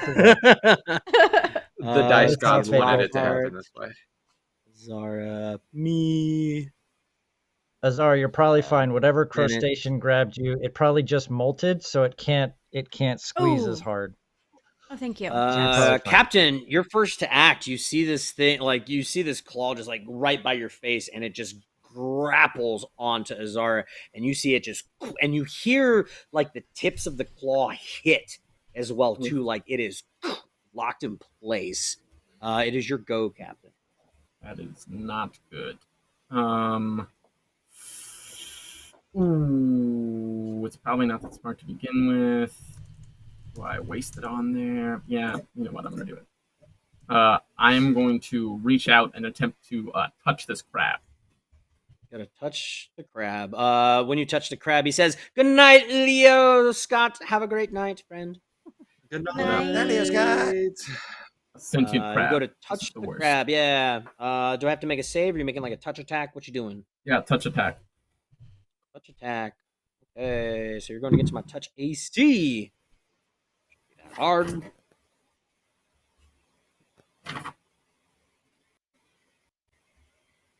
How do I make a touch attack nowadays in this game system? You roll to hit against his touch AC with the same bonuses you apply for spells. Okay. So I believe that is a 15. And then do I add my base attack bonus? Yes. No. Yes. Wait, for... No. It's whatever you add when you cast a spell to hit. Okay, I believe that's a 15. 15 is a hit. What you doing to my my thingy? I am casting Touch of Idiocy. I'm hoping this crab Touch gets of- real dumb. Idiocy. Okie dokie. Do I get a... explain that one to me again really quick. So I have successfully touched it, and unless it has spell resistance, it's going to get a penalty not. to its intelligence, wisdom, and charisma. Perfect. Okay, intelligence, wisdom, and charisma. So All right. its intelligence is going to go down by 4. Its wisdom Okay. will go down by 2, and its charisma will go down by 3. What is intelligence going down by? 4? 4. Okay. 4, 2, 3. I'm hoping it isn't able to reason very well through this fight. And because that's the only helpful spell I have right now. Okay. Are you gonna move anywhere? You gonna stay where you're at? I will move up to try to assist Azara. Okay. Try to assist getting her out. Radia, your go. Am I within 30 feet of the creature? Yes, you are. You guys are in like Okay. a small chamber. But yes, you are close enough to it. As I stare upon this giant looking creature, you'll see Aradia's eyes. Blackness will seep into it until all of her eyes are black, and she is going to put Evil Eye, the hex, on the creature, Okay. which gives the target a -2 penalty on their it's big, so I feel like their AC. It's big, right? It's a big creature. It is a big creature. A lot of times, bigger creatures can have lower ACs. They are a little bit easier to hit, but you never know. Making it go down on AC is good. Totally up to you. I will take a half. I will have the target take a -2 penalty on their attack rolls. Okay. Ooh. Sounds good. And you know what my creature says to that? Can you make a hello. will save? I did. I rolled a 2, and I say, "Hello, ladies of D&D. Thank you for the raid." Hi, ladies. Yay! Wendy is currently Hi, cursing Allie. my giant creature.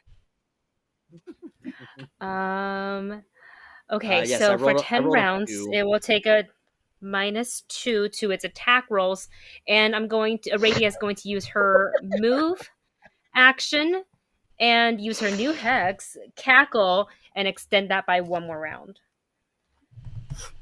So it's 11 rounds. So essentially what you'll do is when it's your turn, then you can use cackle again. Cackle keeps it going. You'll negate your movement roll on your next round to use it. Okay, I would just stare at it. Stare at it. And as you do, like, you see one of its eyes like blink at you, but then you notice there's like eyes around its body. Like at least like almost 8 eyes. It has many eyes around its torso. Oh. And this is a giant crab, right? That's what we're looking at. It spider. looks Underwater crab-ish. spider. Yes. Underwater spider. If you would if you would like, you could. I'll give you a knowledge local check or knowledge nature check, Aradia, as well too. See if maybe you can figure what this thing is. Can I roll in here? No, it's not your turn. I'll just use knowledge 13. 13. No, you're looking at this thing, and like the way that your guys' lights are kind of playing shadows on it, you do notice it does look crab-like, but then it's got like spikes on it. Its carapace is really tough. It's got eyes around the torso of its body, but it also looks like it has almost like maybe not quite legs, but more like almost like turtle flippers on it. Huh.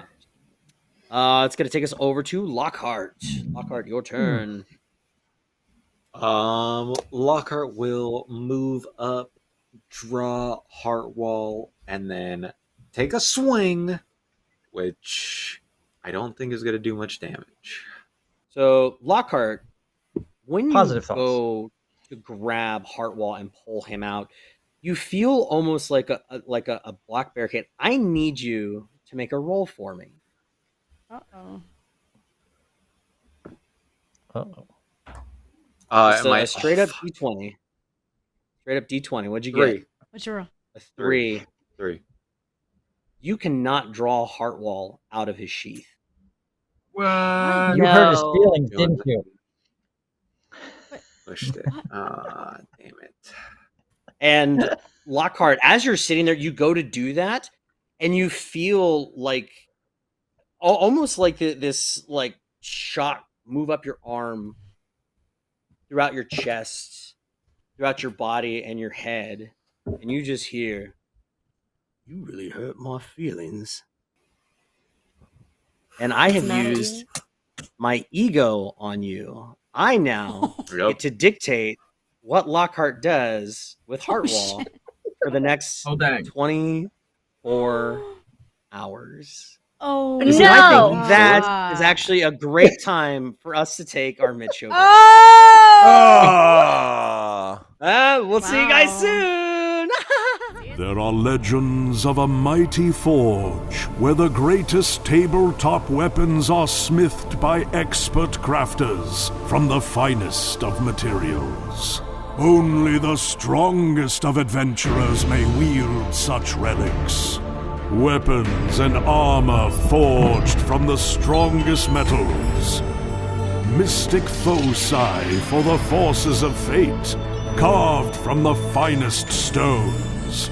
And unique treasures that cannot be found anywhere else in the realms. But beware, the forces of evil may find dark and powerful relics of their own in the online armory.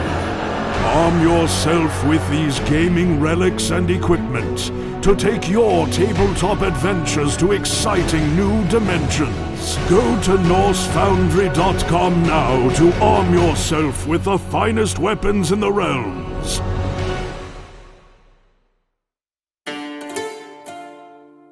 The games we play are the stories we create. The fortress doors swing open. Every story is unique. And the sound of war drums rises. Sometimes our stories come to us when we least expect them.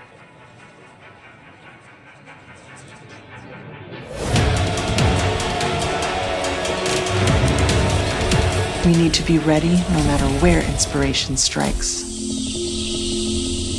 And sometimes our stories are told over great distances. No matter where your journey leads you or how your story is told. The games we play are the stories we create. Sirenscape can help make yours epic. Sirenscape is searchable, fast, and customizable from any device with no need to pre-install any sound. Adding epic atmosphere to your game has never been easier.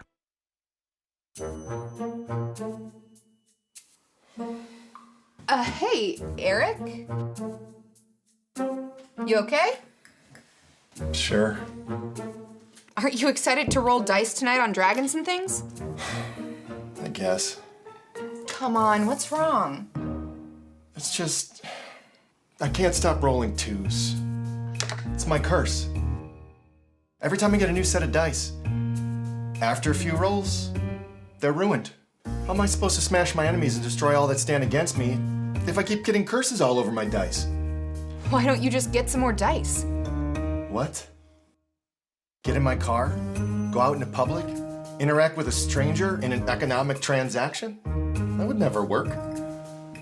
Just wish there was some service out there where I could create an account, pay some money, and a company would send me lots and lots of dice every month and I wouldn't have to do anything at all. Have you heard of Tabletop Loot? Yeah, they deliver amazing dice and gaming accessories. But what if I got a new set of dice and my curse just ruined them? No, it's perfect. You just need to sign up for their monthly loot box. Monthly loot box? Yeah, you get at least 3 sets of dice every month, plus a few surprises. Once you create your account, you're set. It's only $20 a month. That sounds like it might just work. I can get 3 sets of dice, I roll one until it gets infected by my bad luck, and then I switch to a new set. But what if I break my curse and I don't need dice as often? Easy, just change your subscription from quarterly to biannually. Awesome. I'm gonna head over to Tabletop Loot right after this and sign up. Oh, Can I use your dice tonight? Oh no, you're cursed. Sign up today at tabletoploot.com to get your monthly loot box. And make sure to watch Dragons and Things every Friday night on Twitch.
if the atmosphere at your table is less than impressive. That doesn't normally happen. You may find it hard to create those magic moments your players crave. Lucky for you, Sirenscape is available for download on your mobile device. Now that's impressive. First time! Every time. Go to Sirenscape.com today to download your free trial and get the right sound for your tabletop games. And don't forget to check out Sirenscape in action every Friday night on Dragons and Things.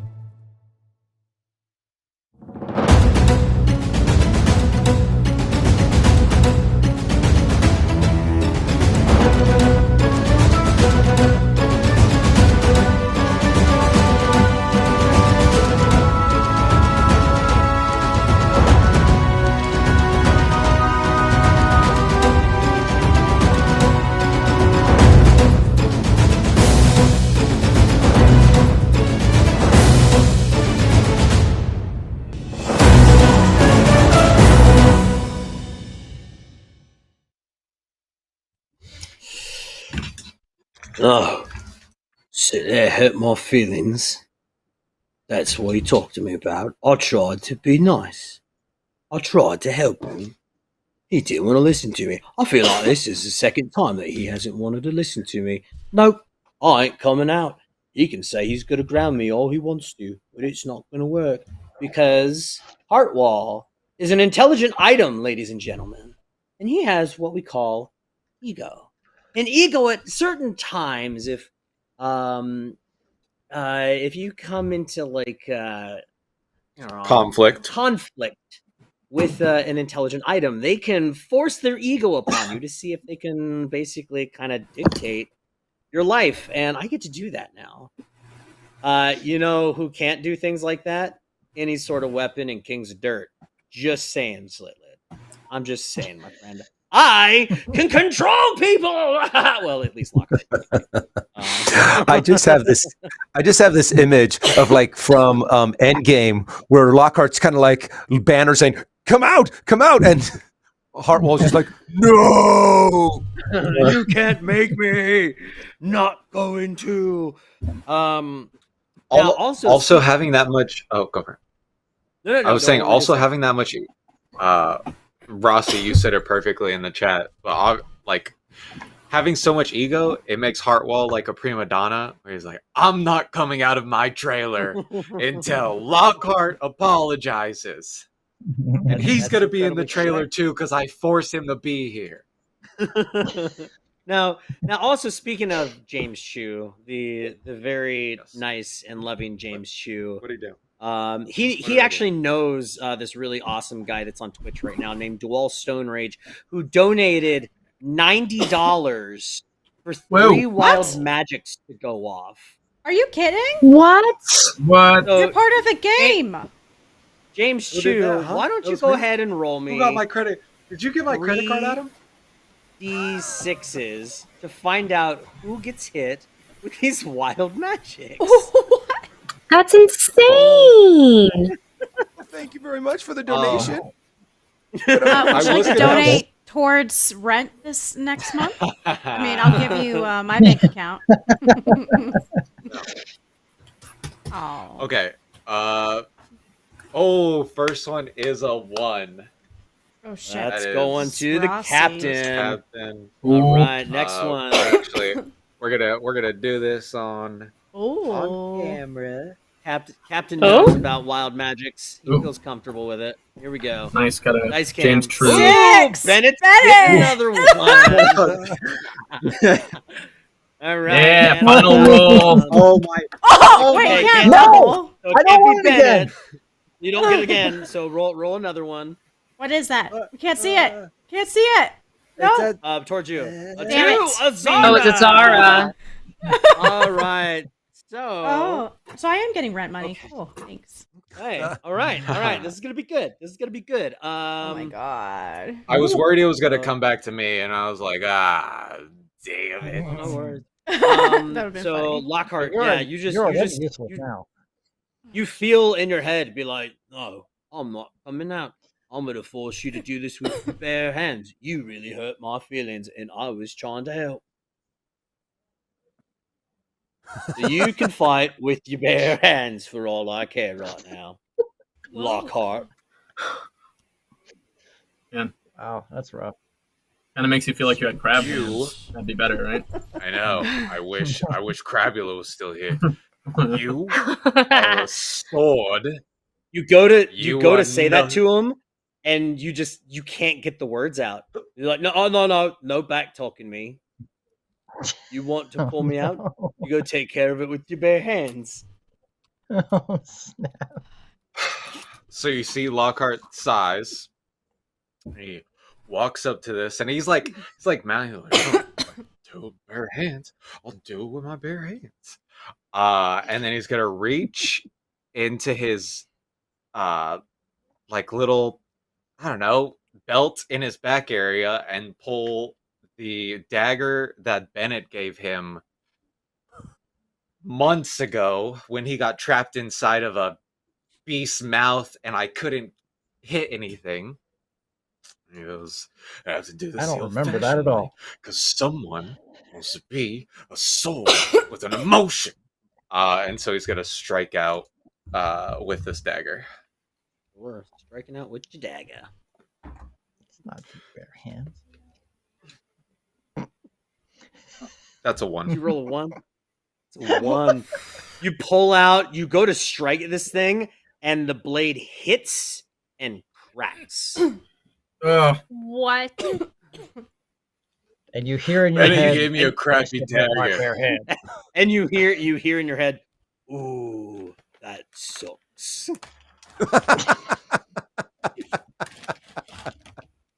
Azara. Yes. Return. But first, I need a D10 roll from you, please. Oh, D10? Azara. Yes, please.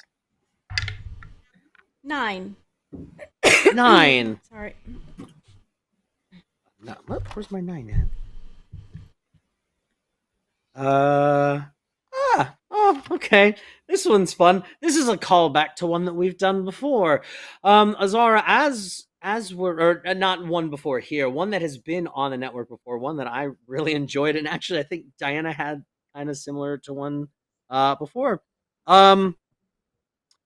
Azara, you feel like this rush of like bubbles in everything around you. You have what we call water spout.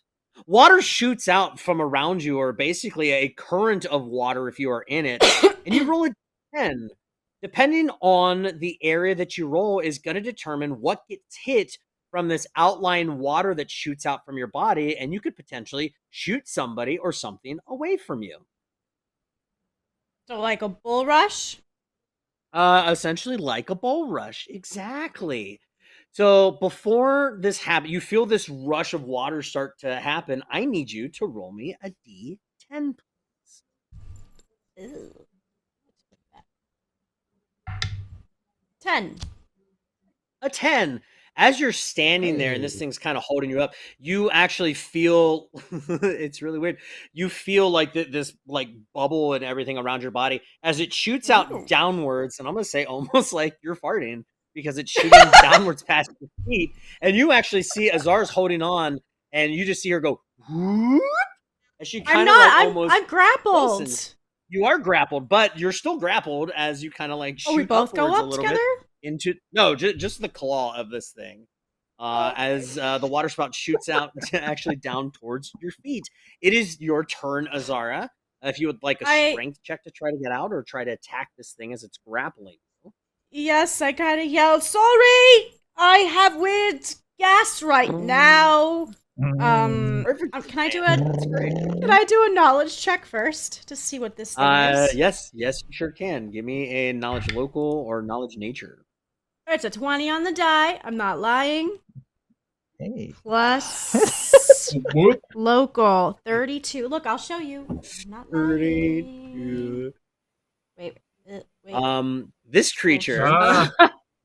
There it is. This creature is called Tojanita. It resembles a cross between a turtle and a crab with flippers instead of legs, snapping beak, and pincers.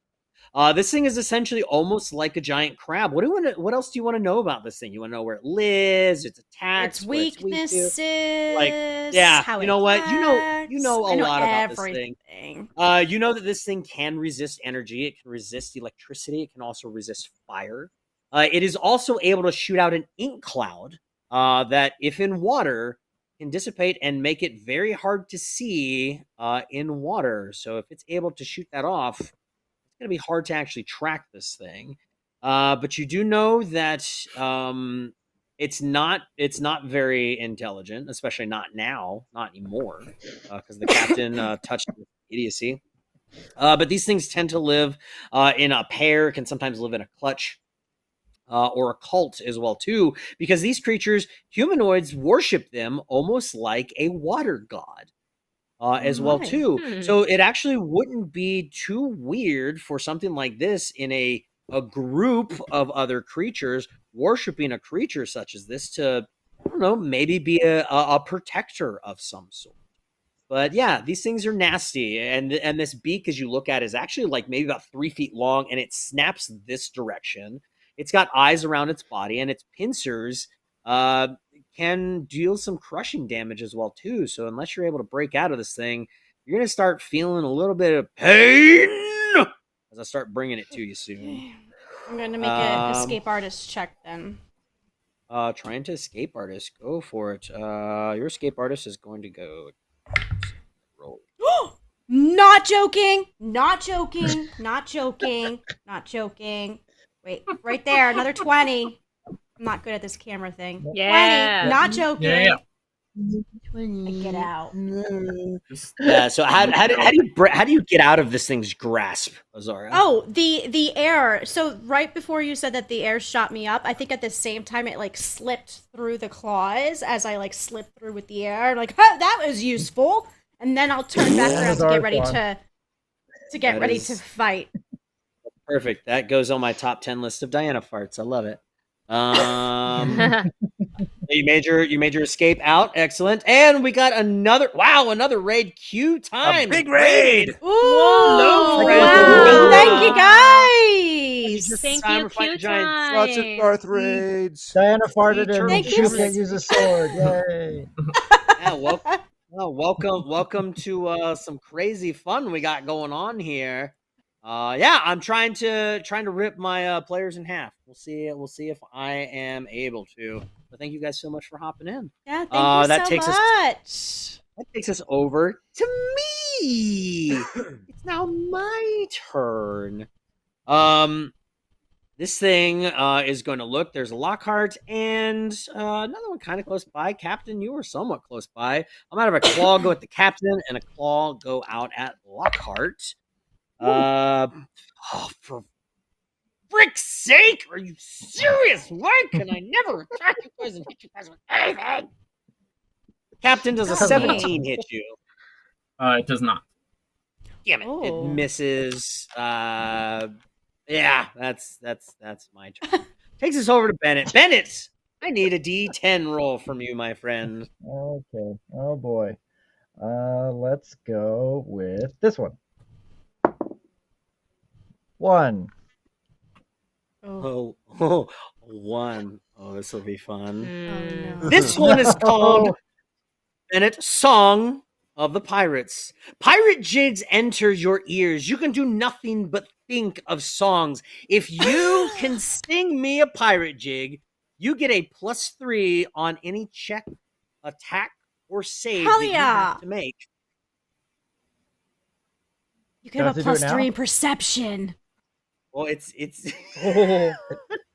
well, it's your turn, Bennett. All you can hear is music inside your ears. It's not me. I want to hear something. Only if you want to use it. But I will say, if you do not use the pirate jig, you will take a -3 to all attacks. Oh dang! Saves. You gotta sing. And checks. We'll give you a beat. You don't know what song? Boots and cats and boots and cats and boots and cats. Hey ho, blow the man down. And I start choking on water. That's as far as it gets. I don't know the rest of it. Okay. Where did Bennett's this song first come from? It's so distracting. Yeah, you know what? I'll say as your first time doing it, Bennett, I'll give you your plus, but I need it. I need the jig next time. I make you do something. All right. If you want to use it, yes, Lockhart. I don't. You're muted. You're Good sir. muted. You're I have no underwater. idea You're what you supposed to just sound said. like this. Nessie of the lake called Ness has graciously informed us that a jig is a type of dance, not song. I am going to need a dance from you, Bennett. Preferably shirt off. What? I don't see that second part. Is that just something you added, Jake? This is you guys can't see it, but in my donation notes, I was like, Bennett has to take his shirt off. Yes, thank you, Nessie. You want this $30? You're gonna earn it. Here. I'll call it jig of the pirates. But yes, this music is playing in your ear. But Bennett, if you do sing while you jig, you get a +6 instead. Whoa! Oh. I think dang. There's only so much space that I can move around in before I start disappearing. So Back it up. Back that thing up. this is Back it up. Back it up. There you go. Back it up. you're gonna start seeing my basement. Oh. All right, we got a jig. Let's go with the jig, Bennett. Oh, there we go. There we go. Man. Are your Hey. are your guests still over? What are you doing? Pull out one of my daggers, and I'm going to try to stab in maybe one of the less armored places. The less armored places, sure. I will take that. You get a +3 to your attack, sir. Doing that. All right. Lucas Here we wants to see you go. pick those knees up. Let me see some knees really quick, Bennett. Pick those knees up. There we go. Oh, Prison. look at that Oh. knee. Check Both of out them. those Oh, knees. there they are. They kind of Ooh. match my. Oh, oh, Whoa, Knees all are up right. there. oh. Some effort. There we go. All right, the knees are All up. right. All Okay. right, Bennett, give me an attack So- roll as you go to try to. So that was stab a this. 19 on the die, which is Nice. a critical threat, Mhm. and Oh, for a total of tell me stuff. more. I mean That that's was- gonna. And I will tell you with the 19 on the die, just on the die, like you've already. If you really want to know all your bonuses, go ahead. But yes, you hit it. Yeah, I was like, yeah, I know it's probably plenty. I pulled out a masterwork dagger, so that's Give me some damage, 31? please. 31, yes, 30 31 is a hit. 34 actually. 34, What that's an critical even threat? bigger hit. Critical Roll threat? to confirm your critical threat. That's a 1 for That is a confirmation. So 1.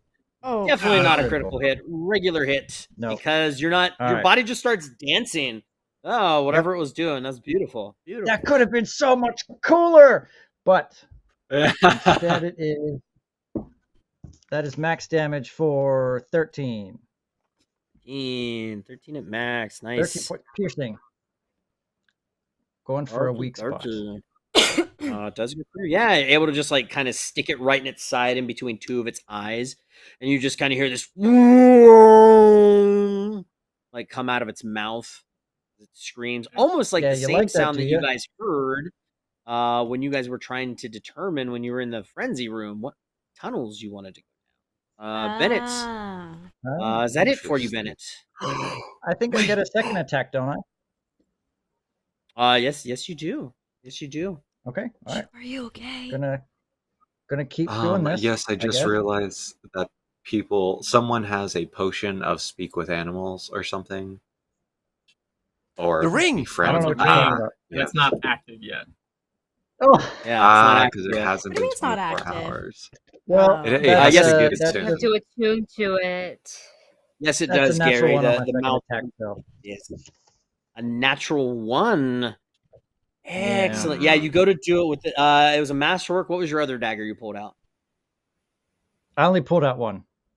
Sally. Oh, so you go for another attack. You go to hit it, and like when it does that, when it kind of screams at you, it kind of hits you with a flipper, and the masterwork dagger flies out of your hand, just kind of floats down to the bottom daggers. of the pattern. Eek, your turn. Okay. We're good here. We're not good. We're screwed. He's gonna swim back. He still has his underwater crossbow. He's gonna load up an arrow with a bomb on it, and he's gonna aim for this thing's mouth. Aim for the thing's mouth. It just made that noise. So I'm like, aha! Shoot it in its mouth and hopefully do some extra damage. That is what do I add to all of this? I forget. Oh yeah. Okay. Cool. So it's still a +7. That's 10 plus, like 12. 12. No, that is a miss, Eek. Your bomb sails by over its body. He starts doing like the whole, but like with a crossbow in his hand, trying to swim backwards. Yes. That will take us to the captain. Captain, I also need a D10 from you, good sir. Oh. As more wild magic courses through these waters. Dos. Due. Captain, your feet start to hurt. He has claws for feet. You look down, and as you're like treading water, you notice that your boots have stuck together, and you feel this burning sensation as you see the captain's legs merge together in a tail. He's a mermaid. And he has gills that start to rip open on the sides of your throat. Ooh. Captain, yes, Water you world. are now a merman. You have a tail and you can breathe on land and water, but you can no longer walk. That's right, That's we're in the okay. water. Doesn't need to right now. Are a merman. Does he have a six-pack? Is he ripped? Like King Triton? Yes! Exactly like I want to King see his Triton. ripped You feel abs. your abs start to pop even more. Like, and it is your turn. That's what I want. Okay. glorious hair. All right. That's not, Yeah, you that's actually really notice ruin. his hair starts to like wave a little bit more. His beard starts to wave a Oh. little bit more in the water. He seems very at home. Give him the trident. That's gonna mess up my Just shoe give him collection. Oh. All right. Well, I am going to pull out my wand, and I am going to summon an octopus. Summon an octopus. Ooh. And then I will yell out and say, Mr. Raven, this is no time for your tiny prick maneuvers. Use the big one. Now, Captain, because you are using a wand in close range to this thing, it is going to be able to attack you unless you move away from it. But even if you move away, I have a chance of... What's up? I said if I move away from it, you'll still be able to attack me, though, right? Yes. So... But doesn't he now have a swim speed because he is his fins? Oh, so he gets a 5-foot move. Oh, Can because he he do- has a can he do reach. Reach. Oh, Okay. lame. Well, I'm gonna have to risk it.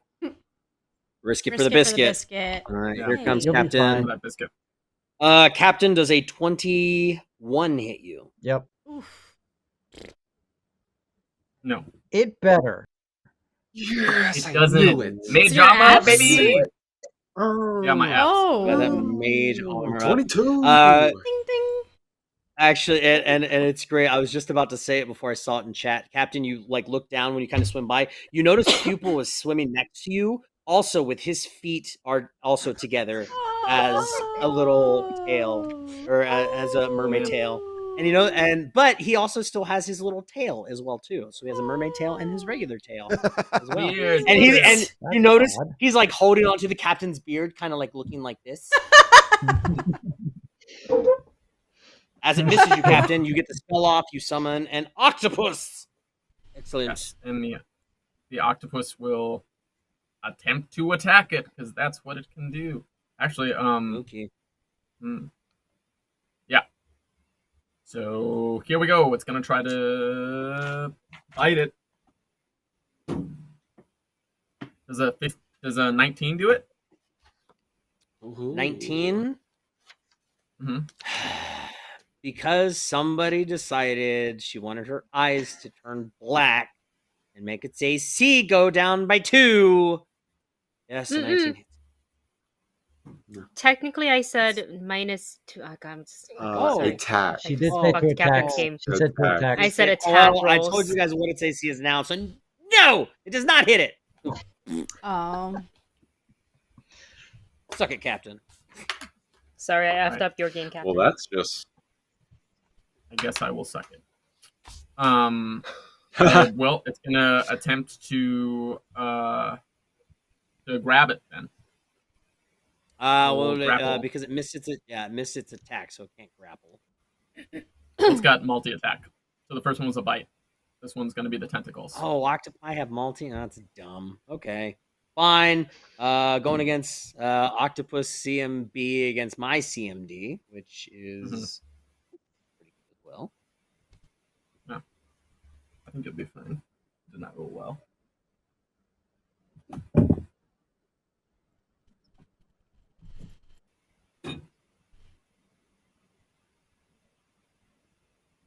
What'd you get, Captain?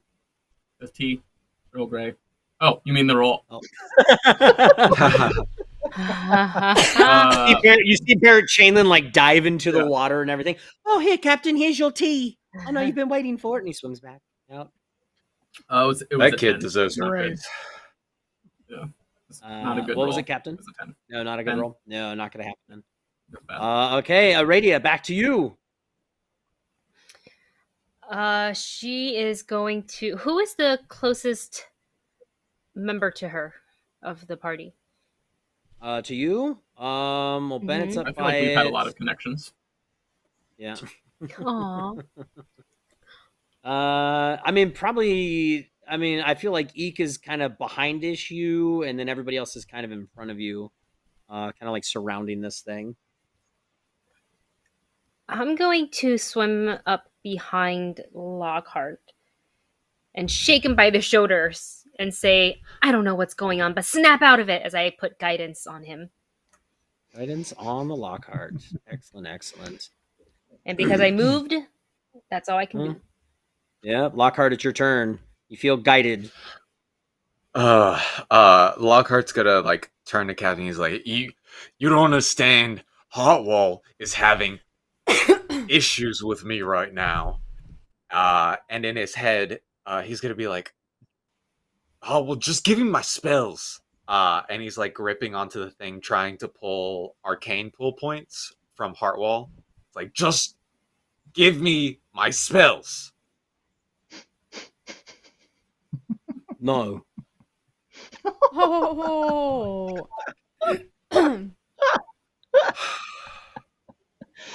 Not till you say you're sorry. He doesn't say We're all gonna die, and you're gonna have. We're all gonna die, and you're gonna have no one. I hope you're happy. Well, you have me. You have me. He's gonna take his cracked dagger and try to stab at this creature. Sure. 2 on the die. 2 on the die. Not gonna do it. Wow. Azara, your turn. Azara, I need a D10 from you, please. Where do my bubbles lead me now? 6. A 6. So currently you kind of went this way. I went kind of straight up. So as you do that, you kind of fly over the thing, and then you feel the bubbles shoot out from your back as you like shoot down towards the floor behind this creature. Oh, I don't hit on anyone on the way down, right? No, nobody is currently behind it. Can I straighten myself up and try and reach this creature? An attack? Yeah, definitely can. my fancy trident. I'm gonna start singing. 21. 1 is a hit. Save to see if I lose some dex. Okay. I will not lose dex. I do not believe, because that is a 21 as well. Okay, you get max damage, 16. Ugh! As I skewer you in the back. This thing just opens its mouth again.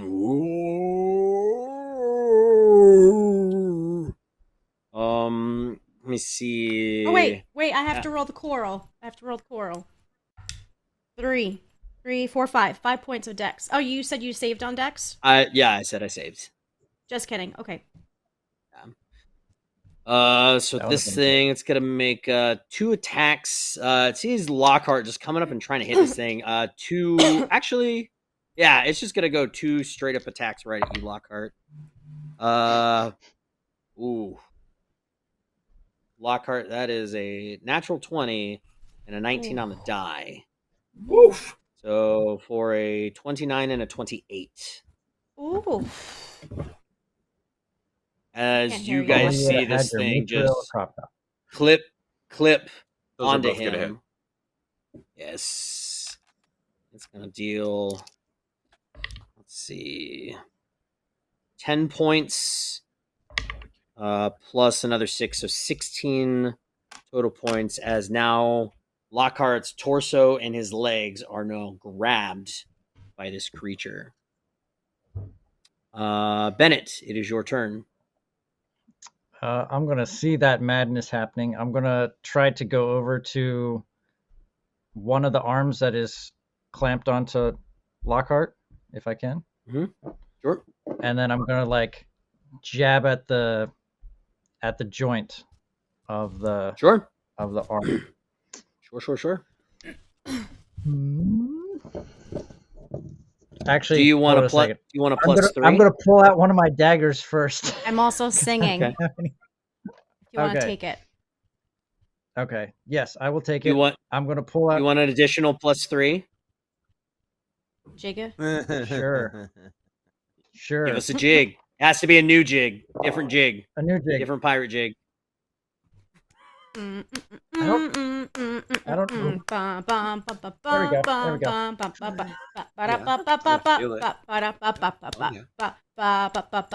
Ooh, got fabulous at the end there. Yeah, I like that. Actually, in as you're like doing this, you look over at the captain and you just hear this music in your head. Okay,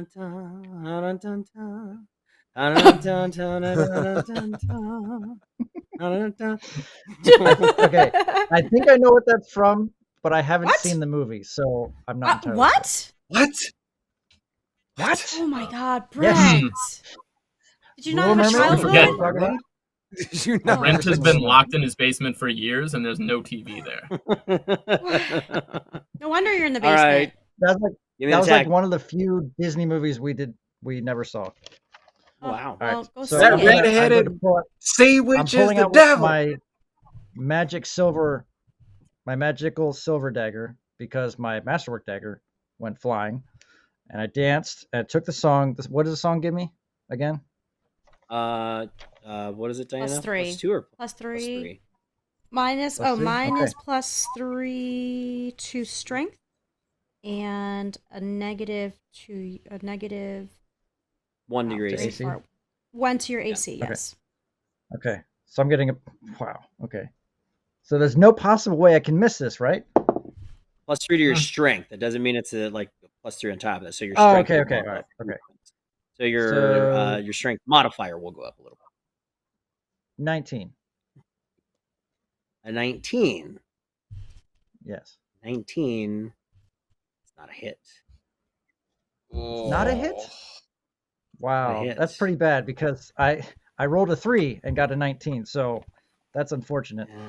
So I'm going to try to, as I like bounce off, I'm going to try to attack it again. Sure. Give me With another my attack. second attack.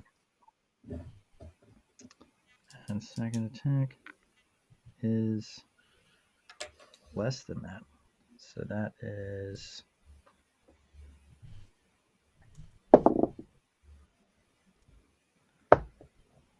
better, but I don't think that's going to hit.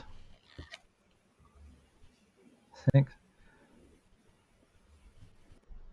Sorry, math is hard. I had everything written down except for this contingency. So that's -6, 7, +3, 20? 20 is not a hit. Ah! What? All right. Dying. Okay. That's not good. Eek, it is your turn. You see Lockhart grappled in this thing. There's an octopus like latched onto it. You see Azara's like behind this thing cutting at it. And you see Bennett just trying to hit this thing as well too. What you doing, Eek? Now, Crepo. Fine. Let's try. I'm gonna try to shoot it in the mouth again. Here we go. Come on, do something this time. God damn it. That's a 1 on the die. No. Oh, no. 1 on the die. We're rolling so bad tonight. No. Natural 1. Oh. That's a natural Neek, 1. you set a bomb on this thing, didn't you? Yeah. So But Eek, I'm fortunately, gonna. with the missiles, if I miss, they don't go off. Yes, but But this it's is a a one. natural 1, my friend. I know.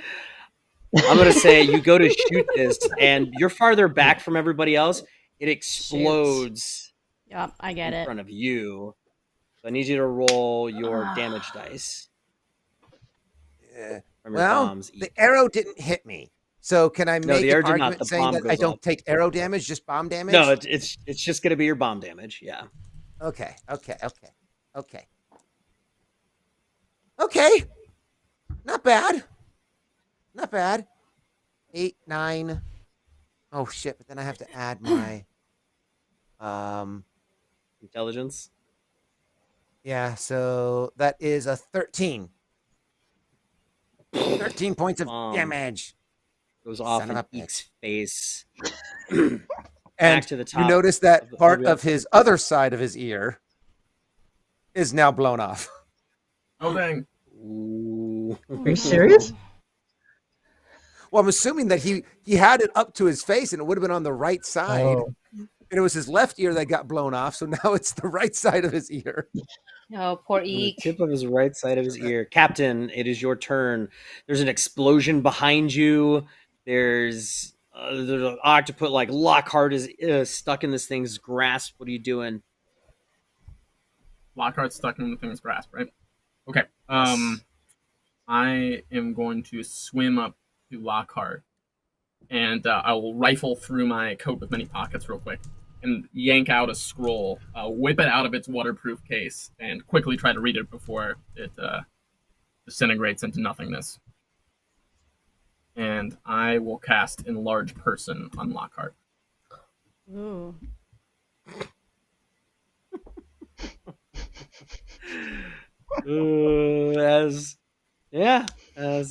How now you're reading a scroll. This is actually one of the first times you read a scroll. How does this magic for the captain work? Reading off of a piece of paper to make a spell go off. Yeah. When he pulls it out and holds it up, normally it'd hold it with one hand because of gravity, but it's sort of waving around in the water. So he holds it up and it's sort of, like moving like this. But as he begins to like say the things, it becomes rigid, and the words that he's written Just in like begin Triton. to glow. Not Triton. Yeah, can you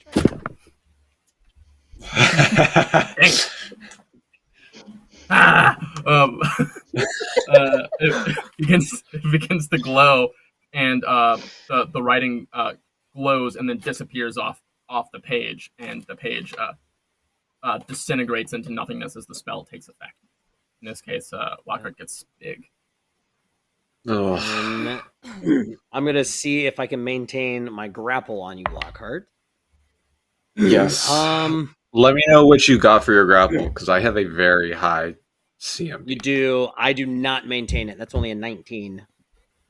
Okay, cool. Excellent. So Enlarge Person. I know you're dex based, too, but gotta do something. Yep. Think. Gotta do something. You can't use your gotta do right something. So I do that, and then my octopus is going to try to distract from the fact that my friend's getting torn. So Lockhart is able to get out of his claw? Yes, both claws. Yes, he's able. He's Okay, big perfect. enough that the claws open up and cannot maintain Lockhart any longer. Okay, good. I squeeze his shoulder and say, "You can do this, Lockhart." And then my octopus attacks. Fight attack. 21. 21. 21 is this thing's AC. Give me some damage, Captain. Holy moly! Just a 21. All right. That is high. Wow. Max bite damage for 4 plus poison. Yes. 4 plus poison. Okay. Yeah. So I need a fort save. Fortitude save. Fortitude. Attitude. Ooh. Oh, good. I'm glad it rolled over that way. 24. Gonna make it. Not poison. But he's still going to attempt to grapple with these tentacles. Sure. As the captain. That's a nat 20. Oh. Yes. Yes. So it is holding on to that arm. It is not letting go. Yes. So as it does, it wraps itself so hard around one of its claws it can no longer use one of its claws to try to get somebody. Aradia, it is your turn. Aradia sees, Lockhart, who was grappled, Eek's bomb going off, but not really harming the creature too much, and just seeing her group not fighting very well, frustrated, and sort of emotionally distraught after finding the pieces of silk from her parents' ship. She lets out her ear-piercing scream directed at the creature. Will save, correct? Fortitude. Fortitude is going to be a dirty 20. Okay, that saves, so you are not dazed, but you will still take damage. 3d6s. For you. Where are you?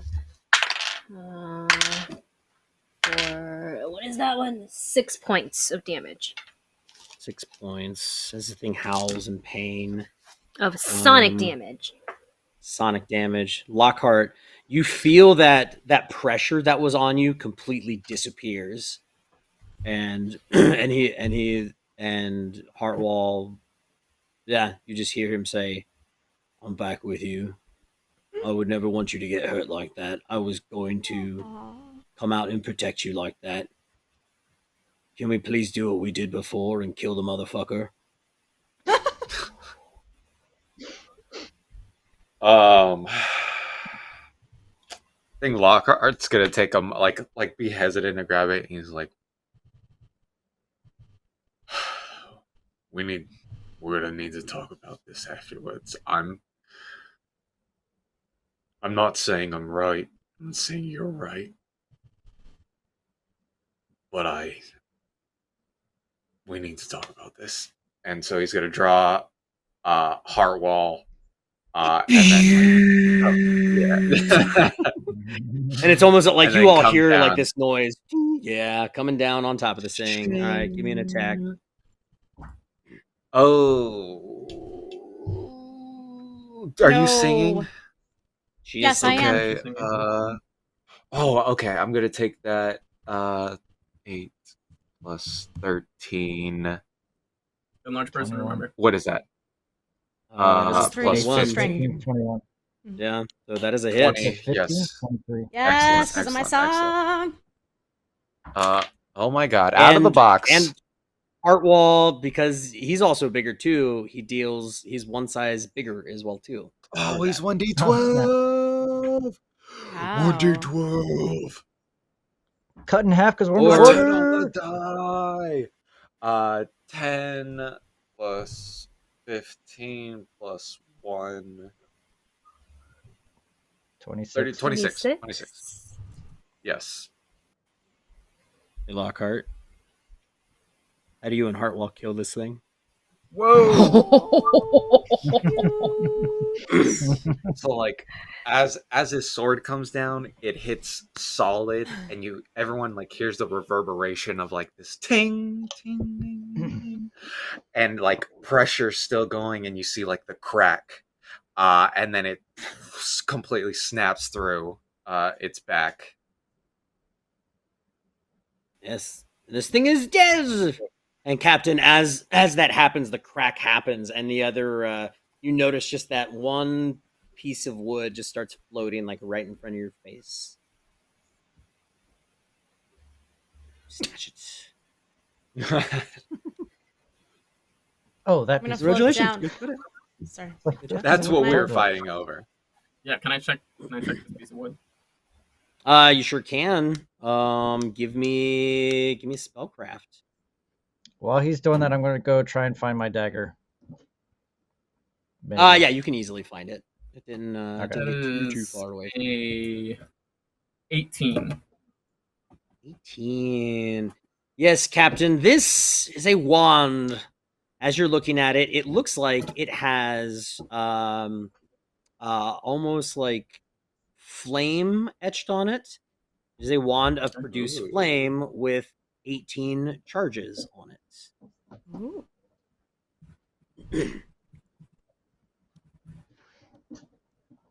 Azara, as you very start kind of useful right swimming now, down, I but- need a D10 from you, Azara.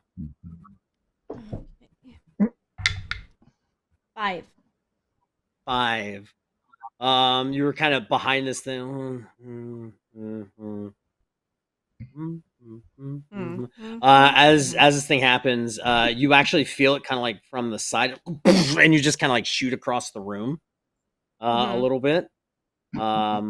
Captain, you still got your thing, and Bennett, you still hear that music like inside your head at the same time too. What do you guys do? This thing is dead. Captain's got a wand, and he's a merman. Can I float over to? I'm gonna swim over to Radia. Okay. And whisper, did you see the captain? Yeah, he did you You're not notice? And there. I'm gonna point at my. Whispering I'm gonna point at my torso. I'm gonna point at my torso. I'm gonna say, I didn't realize the captain was in tip-top shape for a man his age. I know. Look at his hair waving in the water. I mean, it's almost as sexy as that one pirate. Ooh, I'm going to ask him to do a twirl. Captain, how well can you move in that form? We just want to make sure you're physically able still in this form. Can you give us a twirl? Yes. Captain, you have a swim speed of 30 feet. Okay, yeah, I'll do a twirl. I can move just as quickly as I could move onto land. And as he does, he stops, and his hair's like.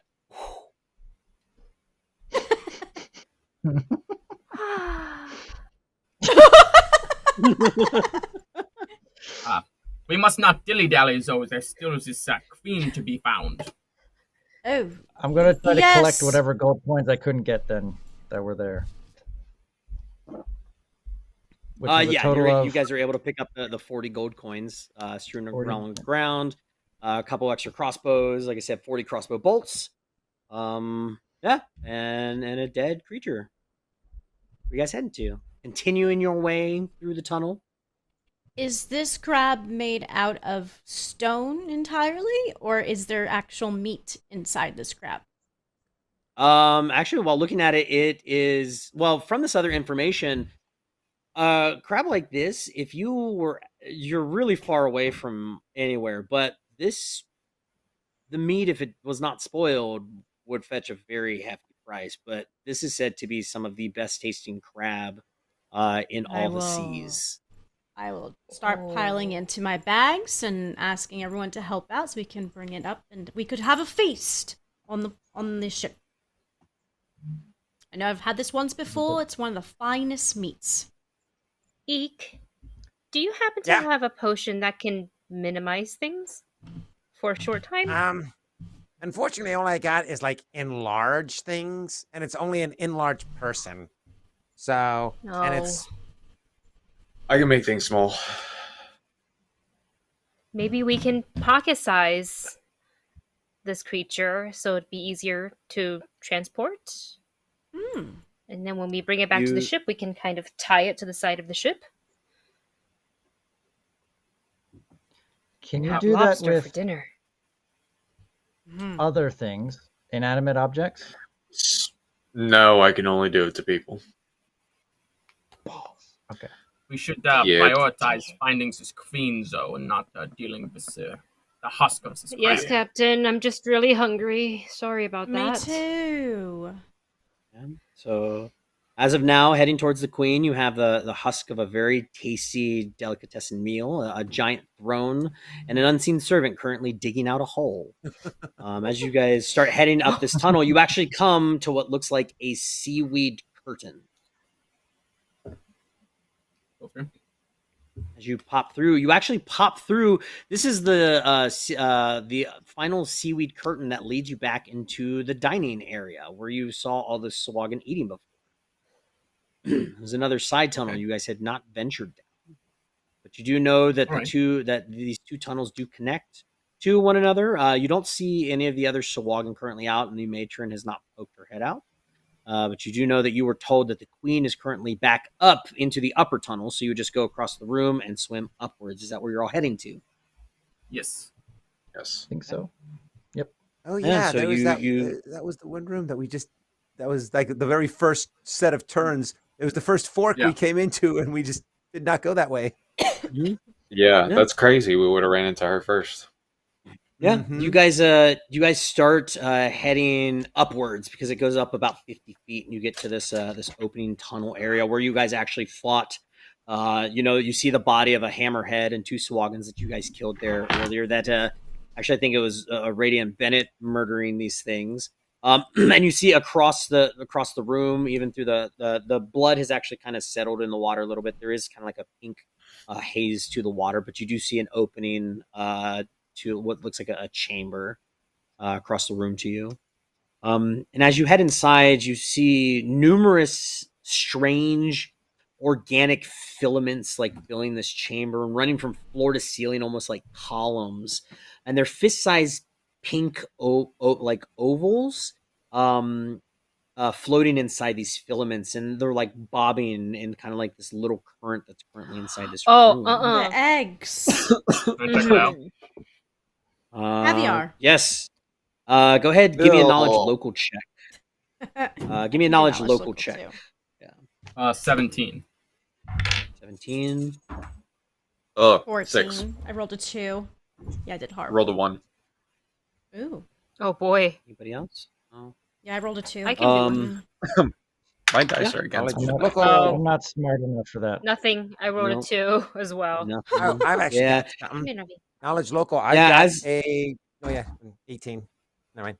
18. No, I can't quite tell. But one thing you guys can definitely tell, you guys kind of count them out. There's maybe about 40. There's about 47 of these eggs, and inside there's like these little tadpole-like creatures. They look similar to the Sawagan babies that Bennett and Azara had seen, but they look different. But you do notice on the other side of this room that there is what looks like another opening as well. I guess we'll come back to this. No one touch it. Oh, come forward. You swim inward, and it's actually this very small, confined space in here. You see like rusty shackles like shoved into the wall and chain, and there's one occupant inside this room, and it looks very much like and Azar, you immediately notice this. It looks like a Lakatha. Very fish-like humanoid in shape. It's crested fins, it's orange coloration, and it's shackled onto the far side of the wall. But you notice something. You notice that both of its legs have been cut off and crudely stitched together. And you notice all these deep gashes and scars all over the body of this creature. And it's just hanging there listless, not moving.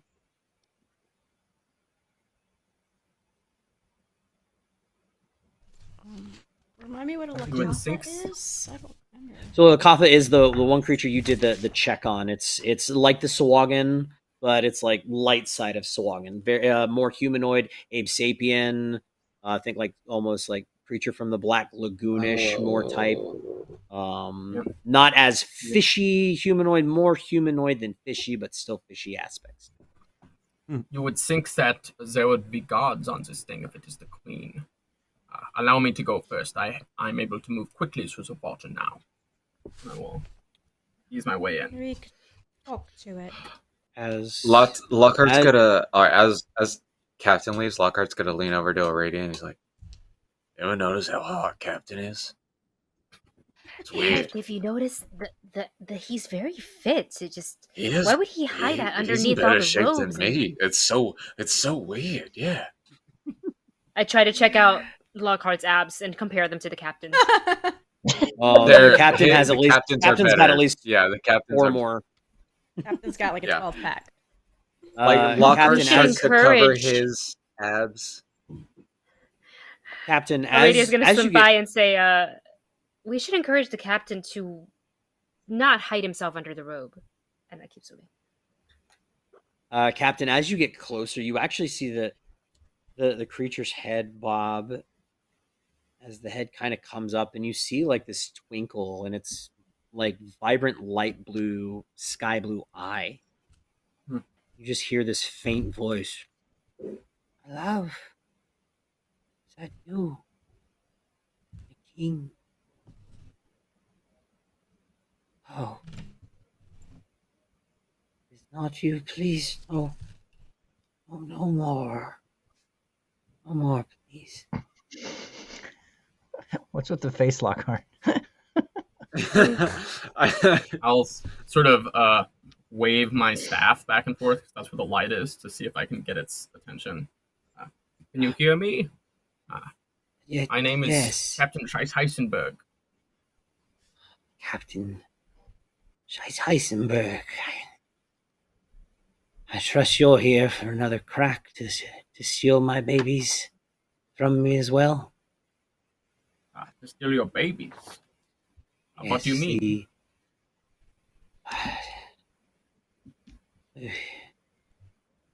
I have babies that are about a week away from hatching, and they were taken from me. From the Sawagan, and they told me that they were going to raise them and eat them once they were older. But if they are already gone and you have already taken them, then please just end me now. Let me go in peace. We have taken no children. Do your offspring look like tadpole-like things? And I'll sort of describe what's in the other room. And you see her eyes like open up, and they kind of gloss over, and she's like, "Yes, my babies. They're safe. You've seen them." They remain intact. Are you the queen that your kinfolk have spoken of? Yes.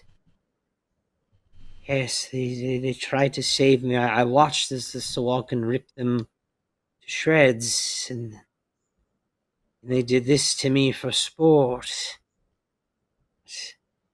Eek is going to take a heal arrow bomb and go, "Okay, let's heal her up," and he shoots a heal arrow at her. You hit her, and she actually screams as it hits her, and some of like the cuts and everything she has on her face do heal up, but not her legs.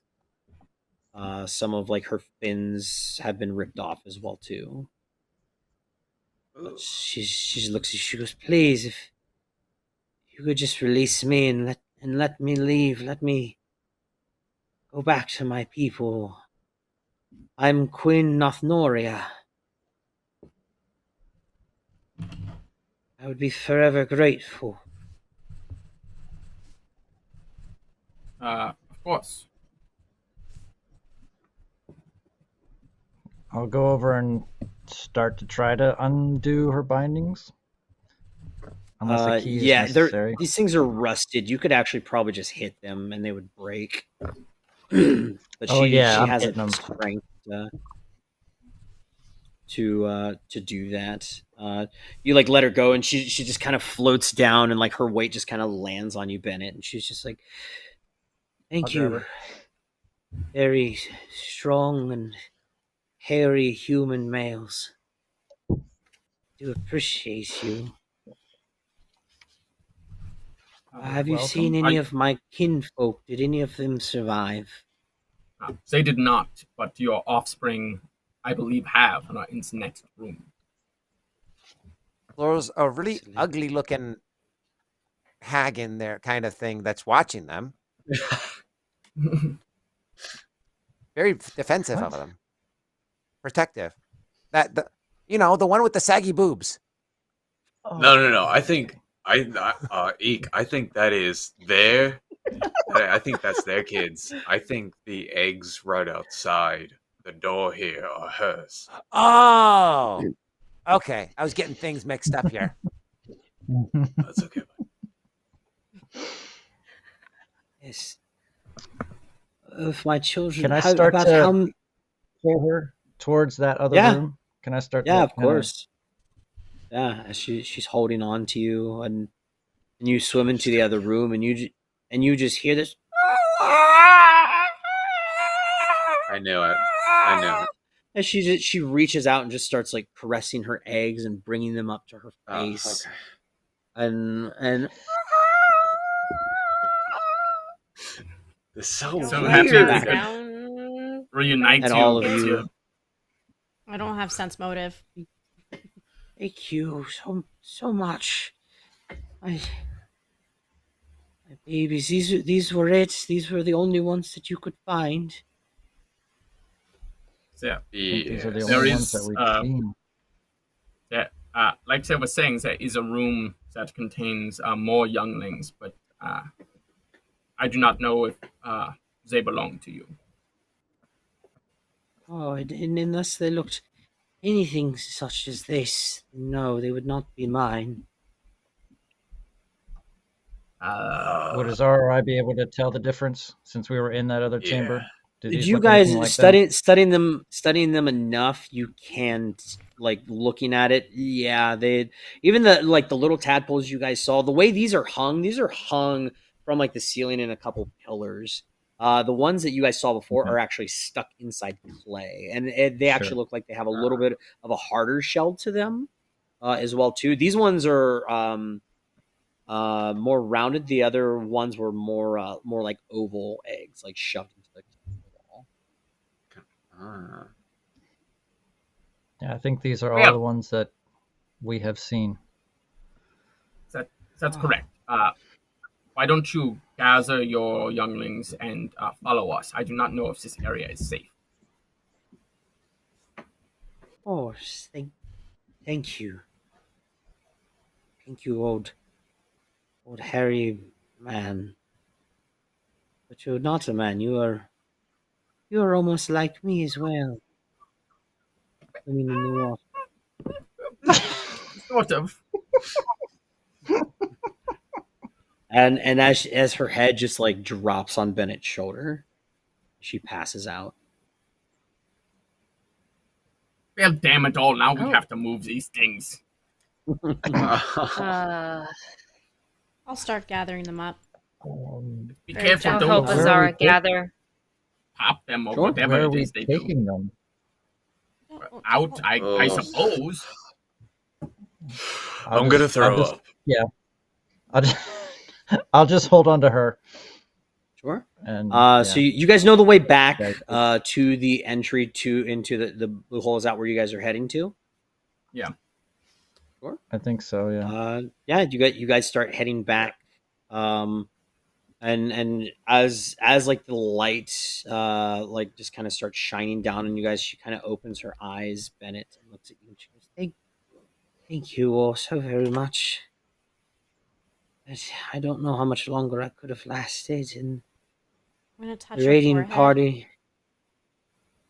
Yeah, and she's very warm to the you do that, and like the rest of like the scars and stuff on her face heal, and like her eyes start to widen a little bit more. The some of the fins that were ripped start to heal up as well too, but she's completely missing the fins down her right arm, and her legs are completely gone. But she seems more energized, and she's just like, thank you all so very, very, very much. And she reaches out to you, Azara, and just like caresses your chin. She's like, I have an idea, Your Majesty. And I'm going to look at Eek. Eek, you are very, very inventive. Do you think maybe you can create some sort of fins for her? Yeah, the big problem is going to make it like waterproof and water resistant the entire time. But yeah, have some kind of straps that go across here. She can kind of like a prosthetic fin. Yeah, I think I can. Give me enough time. It's going to take a while. No, young little green one, do not fret. I shall be okay. And she looks back again, and you just hear this start sounding through the water, and you see like ripples like leave you guys as well too, as it like courses out into the sea. Where are you guys going? Did she are you call for an army? I don't like that. A couple minutes later, you see two figures start swimming towards you. As they get closer, they're dolphins. Oh. And they dip down, and they kind of stop like on either side of her, and their fluke's sitting there and just kind of waving in the water with it. She looks up at you and she goes, "My friends, thank you so very much. I must try to get back as soon as I can to my people. You already had the burden enough of saving me. Before you even offer, it is down in the depths out in the sea, and my friends here can definitely take me, but how, if I ever wanted to reach you, what might I call you all?" The clue of the Siren song. Siren song. And I am the water god, Lockhart the Redskin Raven. If I'm next to Lockhart, I want to kind of smack him upside the head. Give me a bluff check, Lockhart. Give me a bluff check, Lockhart. Man. Oh, come on. It's not awful. It's a 16. A 16. She kind of looks, I mean, she's still kind of out of it, though, and she goes, "Water god Lockhart the Redskin Raven, I thank you. I do not believe I've ever seen a tiefling water god before, though. And the rest of you, your names as well." My name's Eek. Pleasure to meet you. Eek. Zara. Bennett. Zara. Aradia. Aradia, and the very hairy human merman.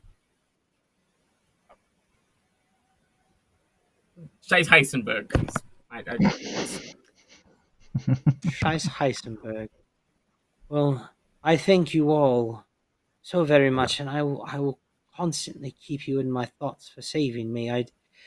I don't know what would have happened if it seemed like our trek getting out of there, that perhaps you scared off the Sawagan, or you took care of them. It was very easy getting out. I commend you for... And they think I'm their god. Oh, that is where the water god comes from. Yes. We wish you safe travels, Queen Nothnoria. Thank you. As she looks at you, Captain, and you just see, like, in her eyes, they kind of turn dark for a second, then they lighten up, and she goes, "You as well, Captain." She puts one hand over either dolphin. The dolphins actually reach down, grip them in their beaks, and you see arms. swim off. Yes, they have arms. As you see them swim off, and they disappeared down and out into the depths of the ocean. I want a dolphin. You guys just saved a queen. Congratulations. Well, Nicely. Yay! I suppose that will come back in a good way, so monetary compensation would have been better. Let's see about the ships, shall we? Captain, I would have loved a if dolphin. Yes, Captain, if you screamed the way the queen did, maybe you can summon dolphins in your current state. Perhaps you can and a chariot, perhaps, too. Oh. Zara, I need a D10 from you really quick. Oh. I think that's it. Oh. 10. A 10. As you're saying that, you just see Azar go as it comes out of your head, and Azar just shoots down like like a torpedo. Well, I think that is probably unlikely. But I suppose it's worth a shot.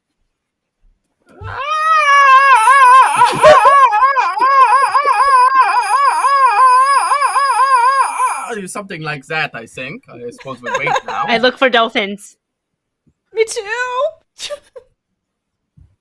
You don't see a dolphin come back, but you swimming towards you, you see what looks like a hammerhead shark with a rock in its mouth. I see something, And just, Captain! like, An oddly flipped shaped up at dolphin! you as it swims away. No, there's no Oh my dolphins that show up. No dolphins show up. Well done.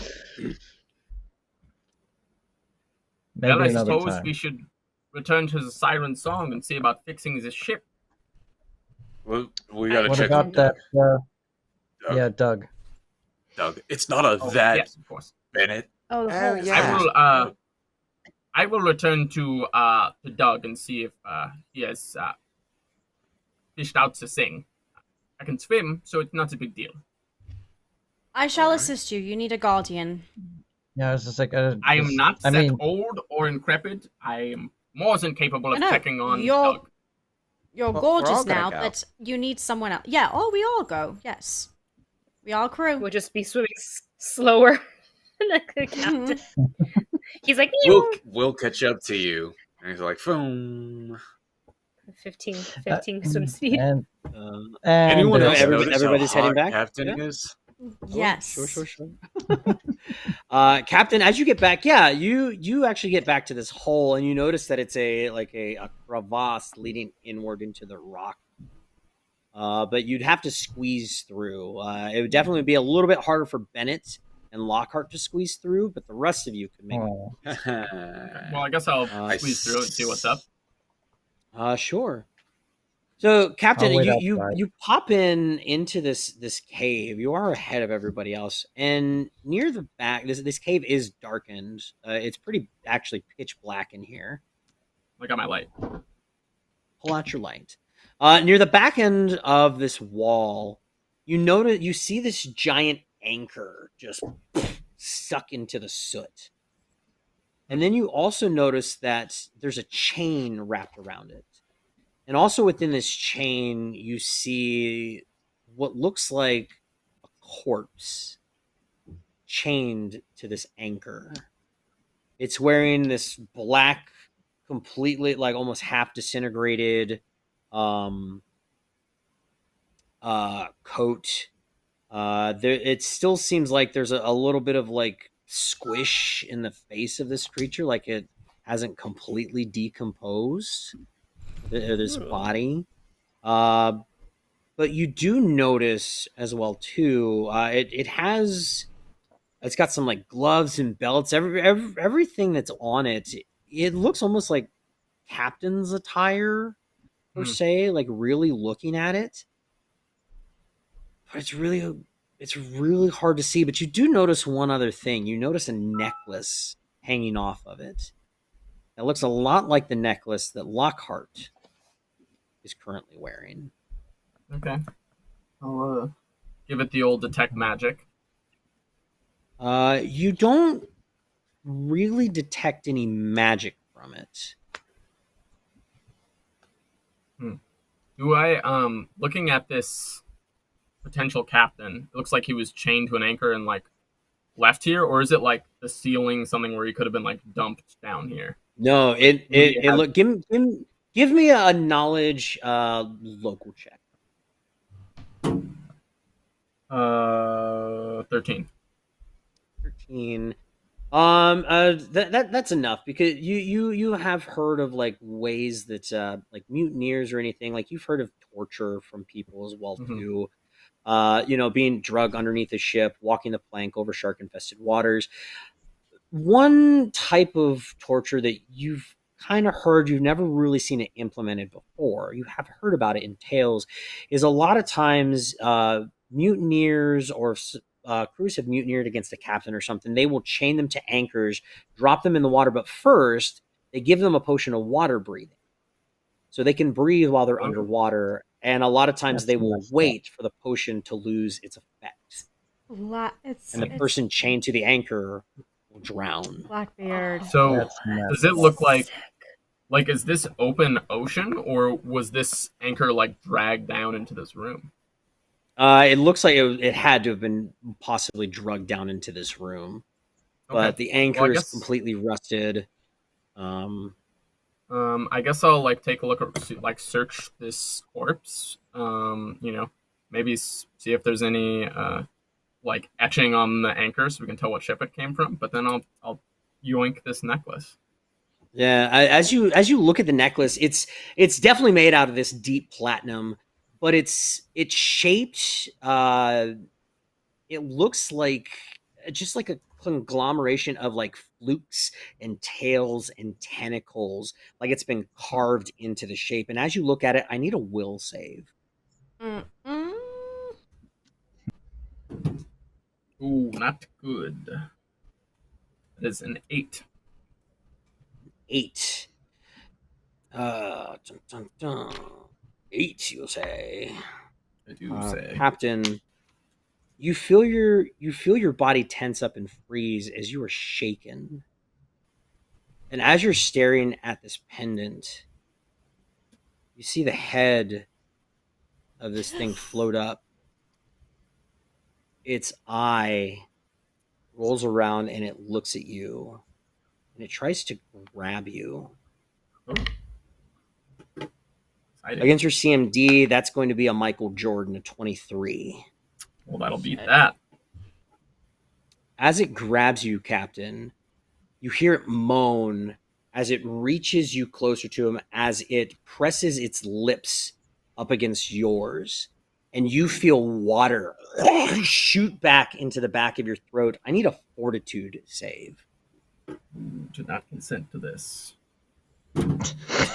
Oh, shit. What are you going to say? A 7. No. A 7. Captain, you feel this water get shot into the back of your throat. You're going to take 5 points of damage, as it feels like you're trying. You can breathe underwater, but you feel like you're starting to drown, as it's just holding on to you. Do you want to try to break free of this thing? Yeah, I guess. Yeah, I guess. Not there yet. I guess so. Guess I probably should. Okay. I can get an escape artist or a strength check to try to get away from this thing.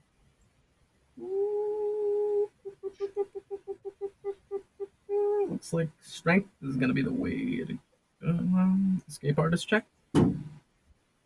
18. 18. 18, I will say, is enough for you to back up from this thing, as it just kind of looks at you, and Captain, you take 3 more points of damage as you continue feeling yourself start to drown. What do you do? It's like continuing to hurt me. Or I'm taking no. You got away from. You're taking what? Like you're sitting there and you're trying to. But you can breathe underwater, but it feels like you're drowning. Like you have water back in your throat. Like, and it's you have this over, and you're also like, you're also shaken as well too. I guess I will back up, and I'm freaked out, so I'll like thrust my thrust my staff forward and blast a couple magic missiles into this thing. Magic missile, sure. Give me damage from it. Yeah.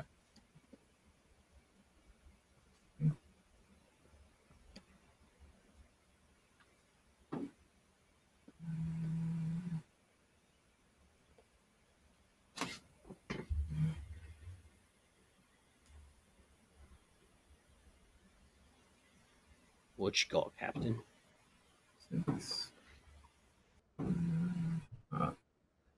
12, 13, 14, 15, 16. 16. Oh. As you do that, you feel you lose another point. Take another point of damage, Captain. It's about this time you guys all finally make your way to this crack. Captain had swam off after you guys. You're all sitting there discussing like how sexy he looks and everything else as well too. And you guys make it to the crack. You do notice that there is light coming from like this crevasse that it looks like the captain had swam into. Who's going first? I'm just going to stay outside since it's sorry, too small for me. Can I fix? I said I want to be his guardian. Yeah, you can fit. You're slightly smaller than those guys. Yeah. As you actually swim in, Azara, you look next to you and you see the captain is just like standing there, and you see this thing chained to this anchor, and you see the captain is just like his eyes are open and almost like it looks like he's struggling to breathe. I yell for the others to come in here, and then Captain, you take 2 more points of damage. Oh my god. I yank him out of here. Does he look like he's struggling to breathe? The captain, yes, it looks like he's struggling to breathe. So I will yank him out of the crevice. I'm gonna yank him out of here, and I'm gonna tell the get in there and find out what that thing is. But he's drowning, and I'm going to I'm gonna lift him and start taking him up to the surface. We're swimming him up to the surface. Can Who is I- going inside the room? Yes. Before they leave, if I hear Azara saying he can't breathe, can I determine that he's sort of drowning? He's taking water, essentially. Say that again. Like, can I tell that he's drowning because of the water? He's breathing in water, and it's just. I'm thinking maybe the potion wore off or something. Well, I mean, he looks like oxygen. a merman. Yeah, I mean, it's weird because you guys took the potion. He looks like a merman, but it looks like he's drowning. Like it's very strange. It's very weird. Okay, I don't think I have any spells. What are the rest of you guys doing? With what he's got? I'll swim into the What's happening in there? cavern. Aradia goes in, and you guys see Azar take off with the cabin, and I'm swimming Aradia up. goes into the crevasse. Anybody else going inside of the crevasse with Aradia? I'll go with her. I'll put dancing lights in.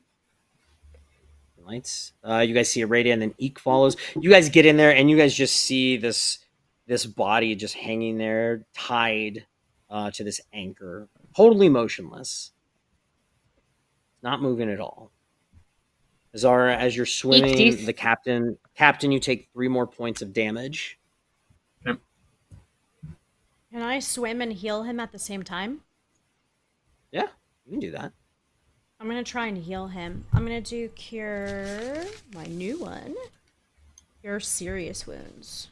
You can't because you haven't slept yet. Yeah, we haven't slept yet. Fine. Cure moderate wounds. 58.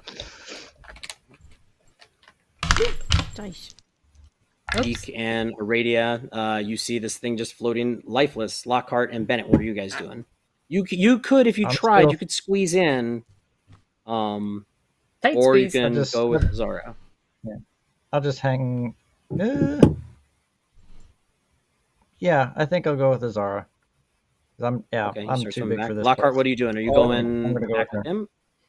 I'll try to stay squeeze in. here with them because one, like we do, there has to be someone to help. Sure.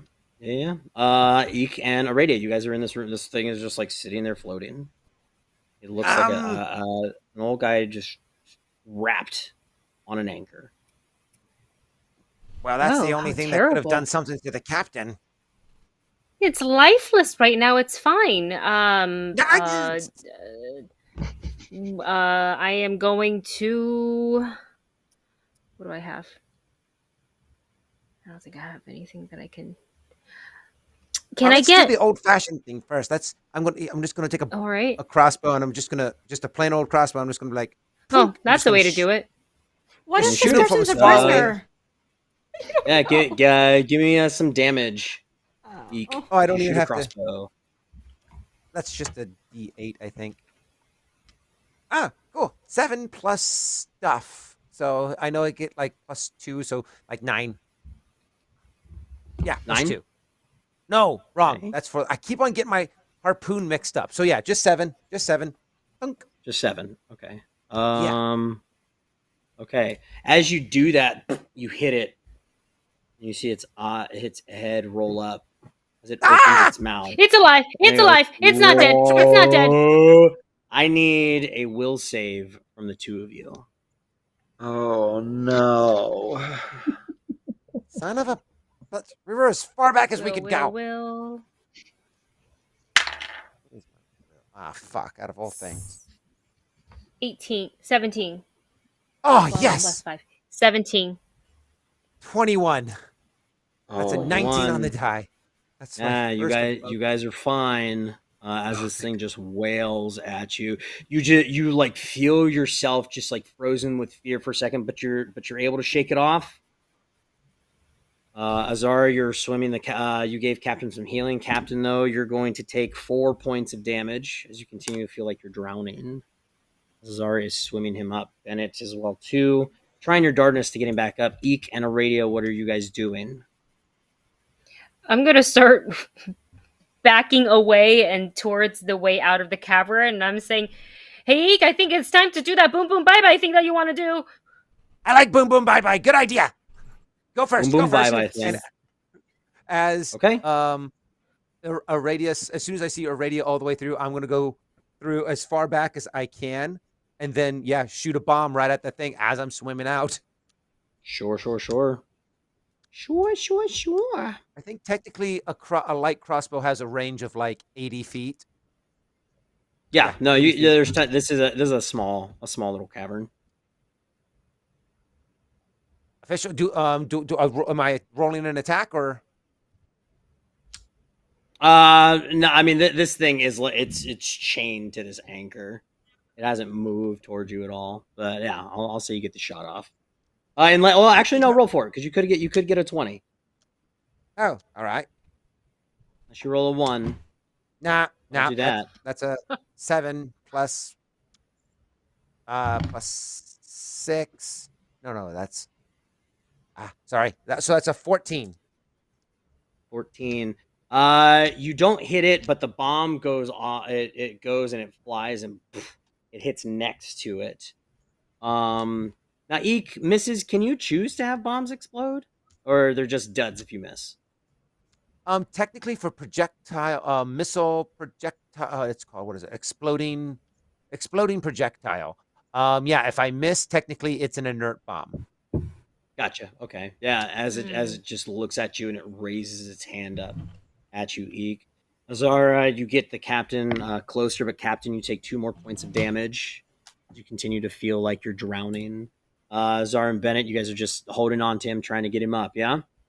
Lockhart, you Captain, see can the you captain see a say radio. anything? Captain, I mean, if you want to talk, you just feel like you're drowning. Captain, what's the problem? What is going on? You Azara, you feel the captain he pushes something into your coat pocket, and then you feel him go limp. No! I I'm like, hurry up, Bennett, let's go. No. And I swim as fast as I can. Did you Do heal I still him, have the though, bubble? Diana? Yes, I did. You gave him healing and stuff? Yeah, I told you I want to heal him off swimming up. Did you give him his hit points and stuff too? No, because I wanted to ask you if I can re-roll one of my die. Use that re-roll at Daniel Lansky. Oh, because you've got your... Oh, your platinum piece. Yeah, I'll take that for your reroll for sure. I'll take that. Okay, cool. So, help me with math here. 8 plus 4. 12. And then another 8. 20. So that 20 points. Going up. Lockhart, you see a radiant come out. Eek, like shoot off a bomb. It doesn't go off, but you just... It's alive! Lockhart, you can kind of peek in, as you're kind of peeking in and watching them come out, you catch a glimpse of whatever this thing is, and you just hear this, ooh. I need a will save from you, Lockhart. Oh. Natural one. Natural one. Retiring all my dice tonight. Fuck this game. Lockhart, I hate it.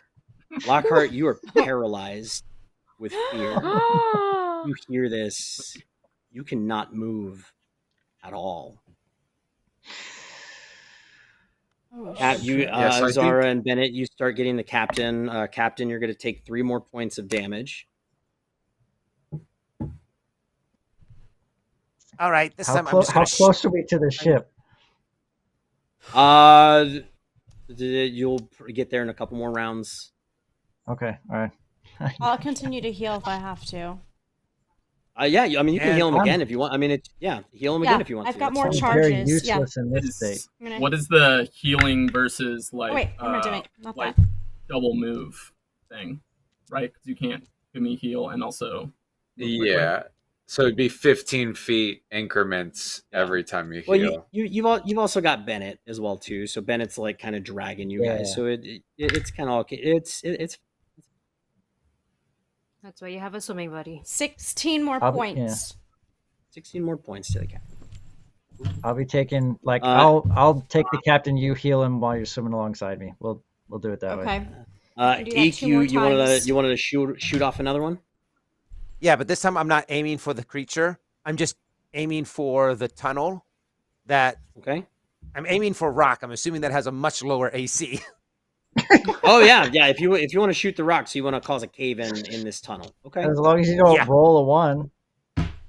Yeah. Should be good. Go for it. Roll? Yeah, you shoot. Oh, okay. Yeah. Give me a D20 roll.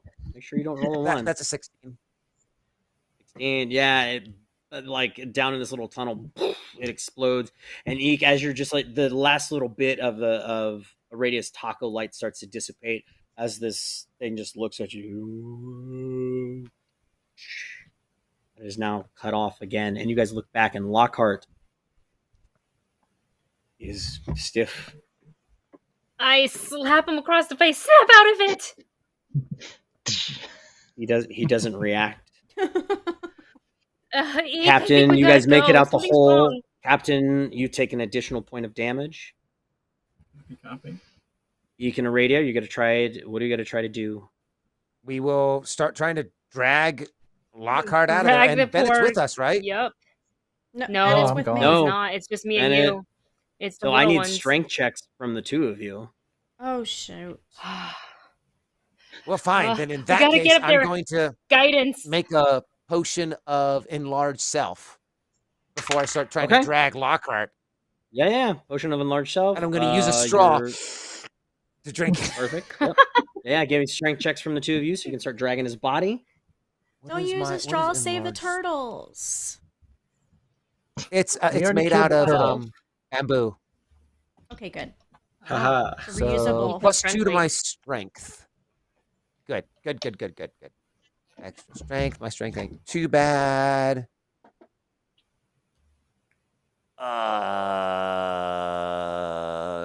14. 14. What'd you get, Aradia? 12.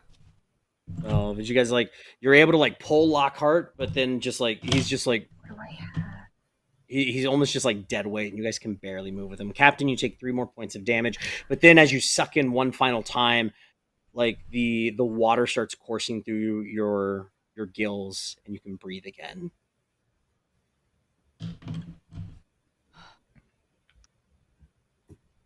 Captain, you all right? You still feel the like heavy weight of the captain in your arms. Is he breathing at least? Gotta keep going. Gonna keep swimming to the surface. Is he breathing, Captain? I heal you again. I smack you with heal again. What is happening? 4, 5, 6, 7, 8, 9, 10, 11, 12, 13. Do you wake up? He was already past this Conn before you No, started. no, don't speak like that. No. That's not true. I'm just saying. Sorry. No. I mean, Adam only Captain, ever said damage. He never said what type of damage, but I mean, I assumed it was something bad. It's hit. It's hit point damage. Okay. Well, I'm gonna keep taking him. Yeah, to I'm still anyway. going. Are you guys out of the water now? I don't know. Yes. Yeah. No, you guys make it out of the water. You can feel something moving in your pocket, Zara. Oh my gosh! Is it Pupil? I look. It's Pupil, and he has. It looks like he has a little collar. There's like a little piece of paper rolled up, tied to it. Check on the captain. And I open up the paper. Gonna like kind of shake the captain a little bit and kind of. What is? We're close to the ship, right? I'm screaming for the crew to like throw me a rope or something. Yeah, ropes come flying over at you guys. I read it. I texted you, Diana. Oh no. I don't want to read this. Oh, this is bullcrap. I think I know what's happening. I don't like it. Well, if she chooses to read oh it my God, aloud. you really wrote a note. Of course I wrote a note. Do you want me to read it out loud? You can do whatever you want. That's your choice. I'm gonna wrap the rope around the captain and like tie the knot and then have him hoist him up. Kind of wrap it underneath his arms so he kind of, yeah.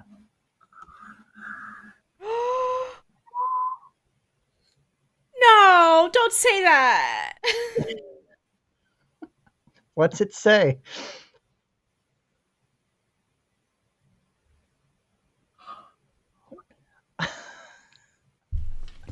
Really? I only read half of it.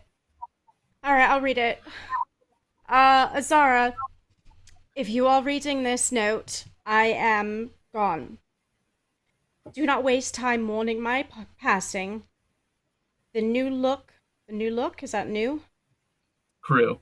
The new crew look to you for guidance. You are the captain now. And a great captain you will be. Take care of Pupil. For me, he is young and curious and likely to fall into mischief. I have complete faith in you. Happy sailing, my favorite pirate, Jace Heisenberg.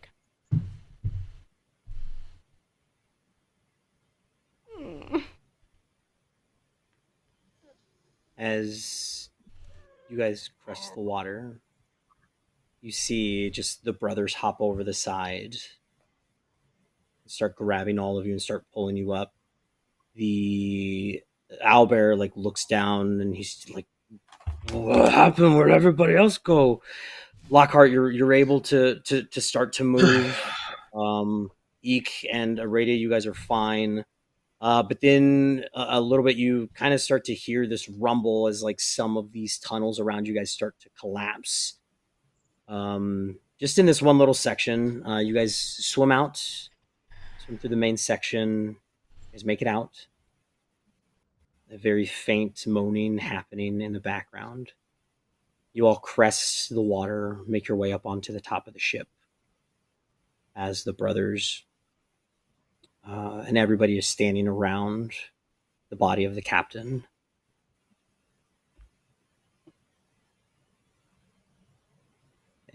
I'm gonna be like, shaking the captain and like yelling for Sindara and screaming like, "Do something! He's not breathing." I don't think he's breathing. Is he? Is he breathing? Go put my head to his chest. He's breathing, man.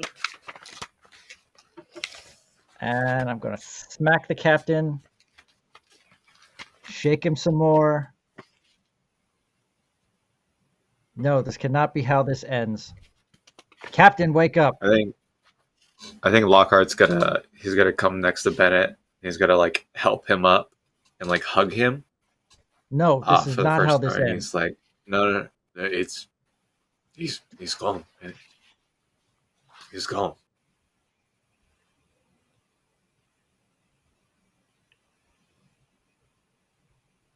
What happened down there? Who was that chained to that anchor? We don't know. We got out of there and started looking at us, and there's this awful scream, so Eek collapsed the tunnel that it was in. So hopefully he can't get out. We didn't have time to... It just felt bad. That thing took his life. Can I... As I look over the captain lying on the deck, is there anything different about him? Do I see any sort of damage?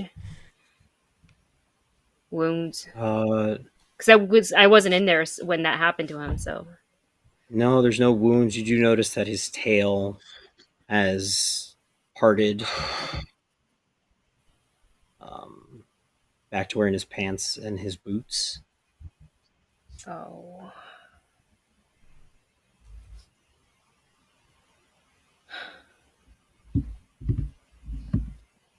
Don't understand. I'm gonna look at Pupil. Can't talk to you yet, damn it. Have to wait and sleep. I'm gonna see if he... Pupil, can you... Pupil hops down out of your hand and just jumps down onto the captain. And you just see him like run up to like his mustache. Starts trying to fluff it up. Oh. Like to wake him up or just like what? Yes, to try to wake him up. And then you see Pupil.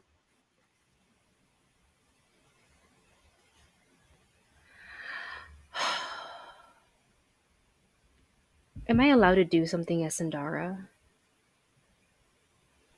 What do you want to try?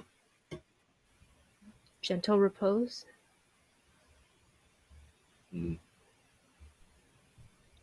Gentle repose. I know what that It'll one does. last What only does one it day, do? so we don't have a lot of time.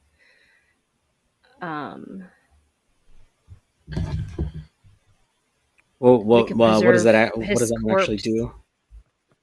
It preserves his body so it doesn't decay. It's just for one day. So if we are able to heal and bring him back to life, like to raise dead, we have a very short amount of time to do it. You can cast that repeatedly or per day or once a day, as long as you don't. As long as you don't miss a day, you can link it continuously. But if you miss one day, you can never, like, even if you do gentle repose, you can't bring them back from that. Okay. If I'm allowed to do that as Sindara, I think I should do that just to give them the opportunity. But I don't have the other spells that would allow me to bring the captain back. Not yet. It's high-level clerics or necromancers. Yeah, and plus I don't have the components for that. It's kind of expensive. We sell the ship. As you all look down at the captain, almost as the day drags on, but it speeds up. The sun lowers. The ship is quiet. Even Mikhail is at a loss for words.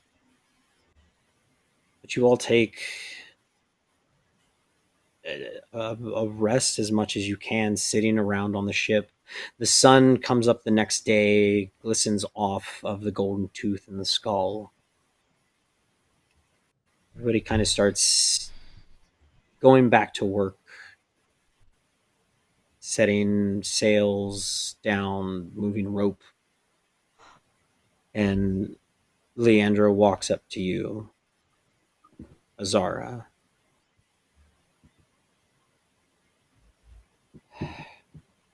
Captain, what do we do now?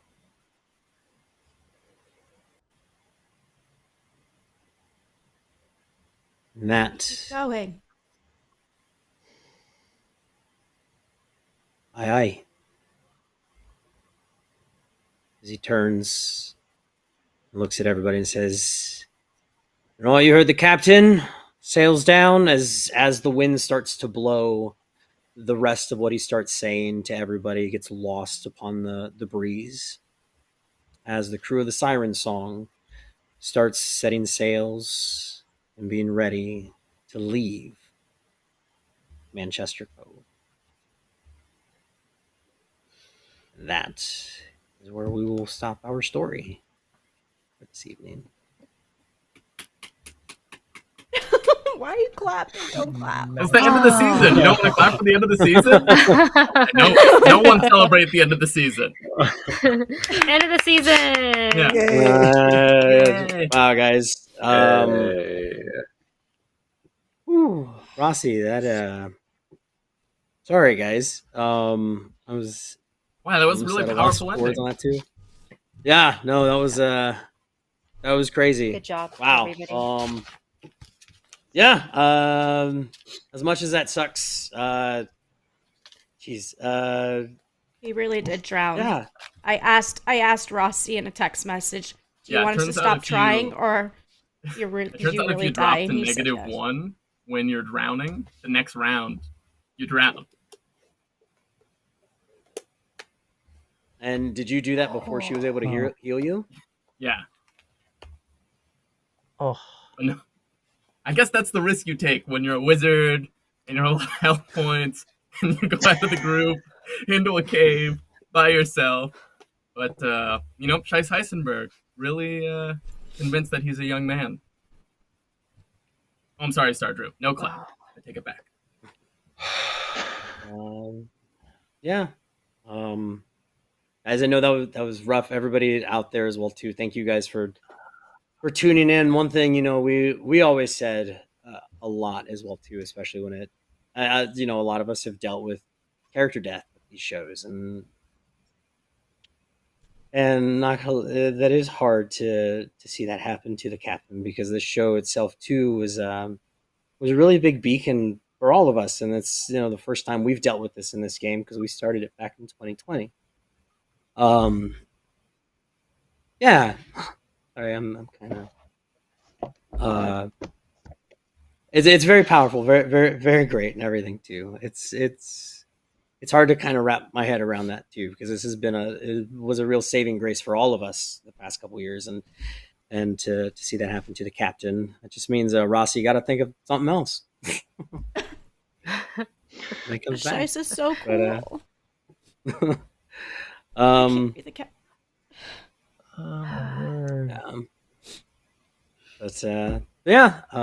Thank you guys again, Captain. I will toss it to you, final Captain Scheiss Heisenberg.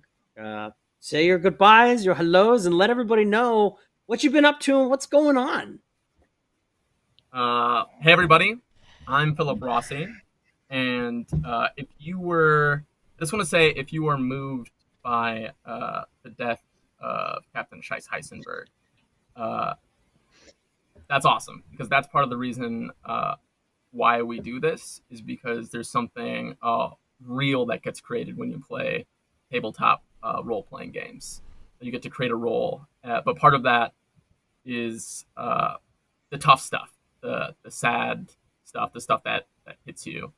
but that's part of the reason why we play, or at least I think that's the part of the reason why you play, because for me, the potential for something like that to happen makes the game more real.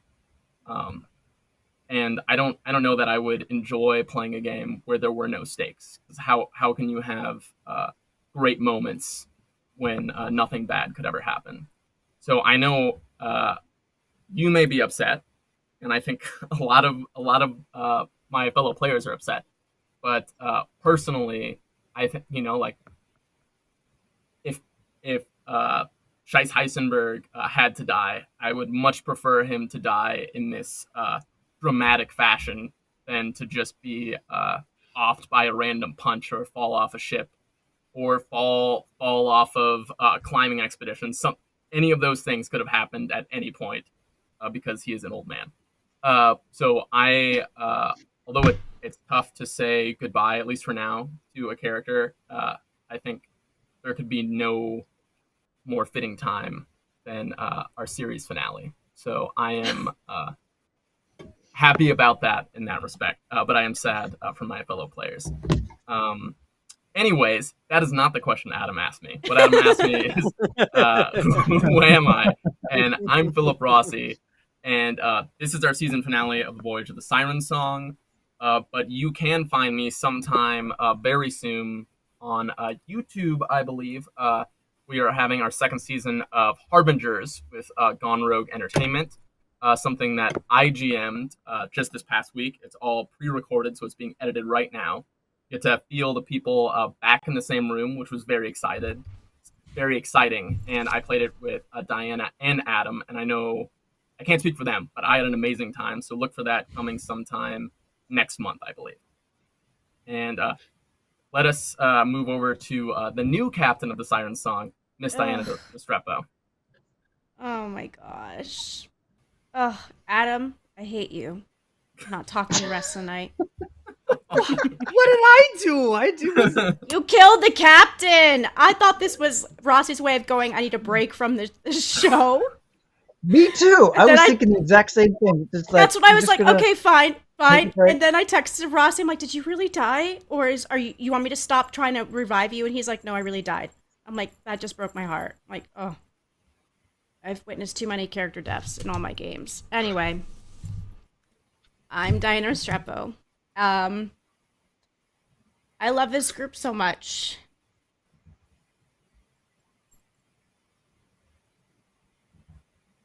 Sorry.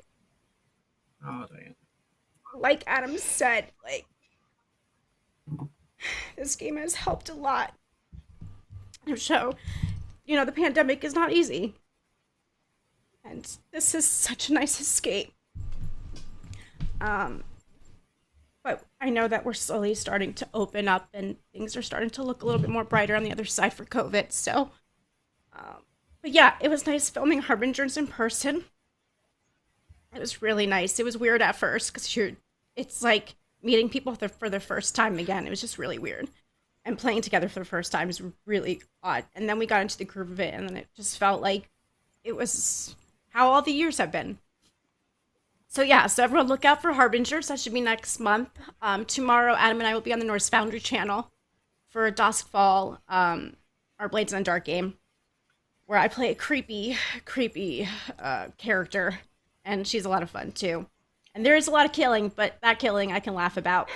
But this one I can't. But I just want to say thank you to everyone out there for joining us in our journey on the Siren Song.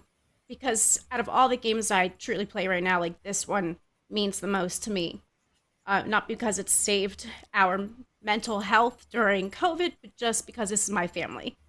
These friends here you see here are some of my best friends. So, thank you all for hanging and watching.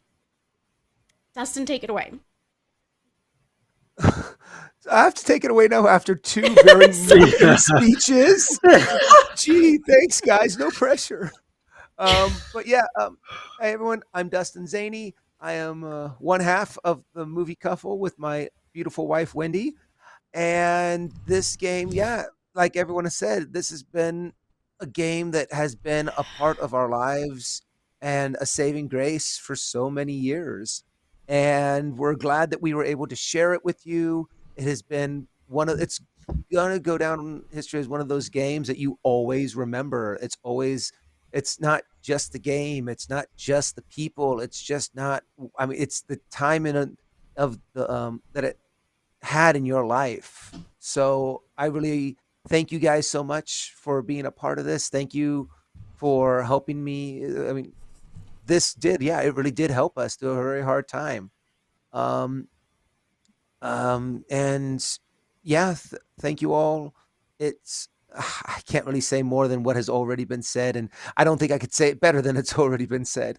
So I'm gonna pass it on down to the hairy gentleman in the game, right below me, Mr.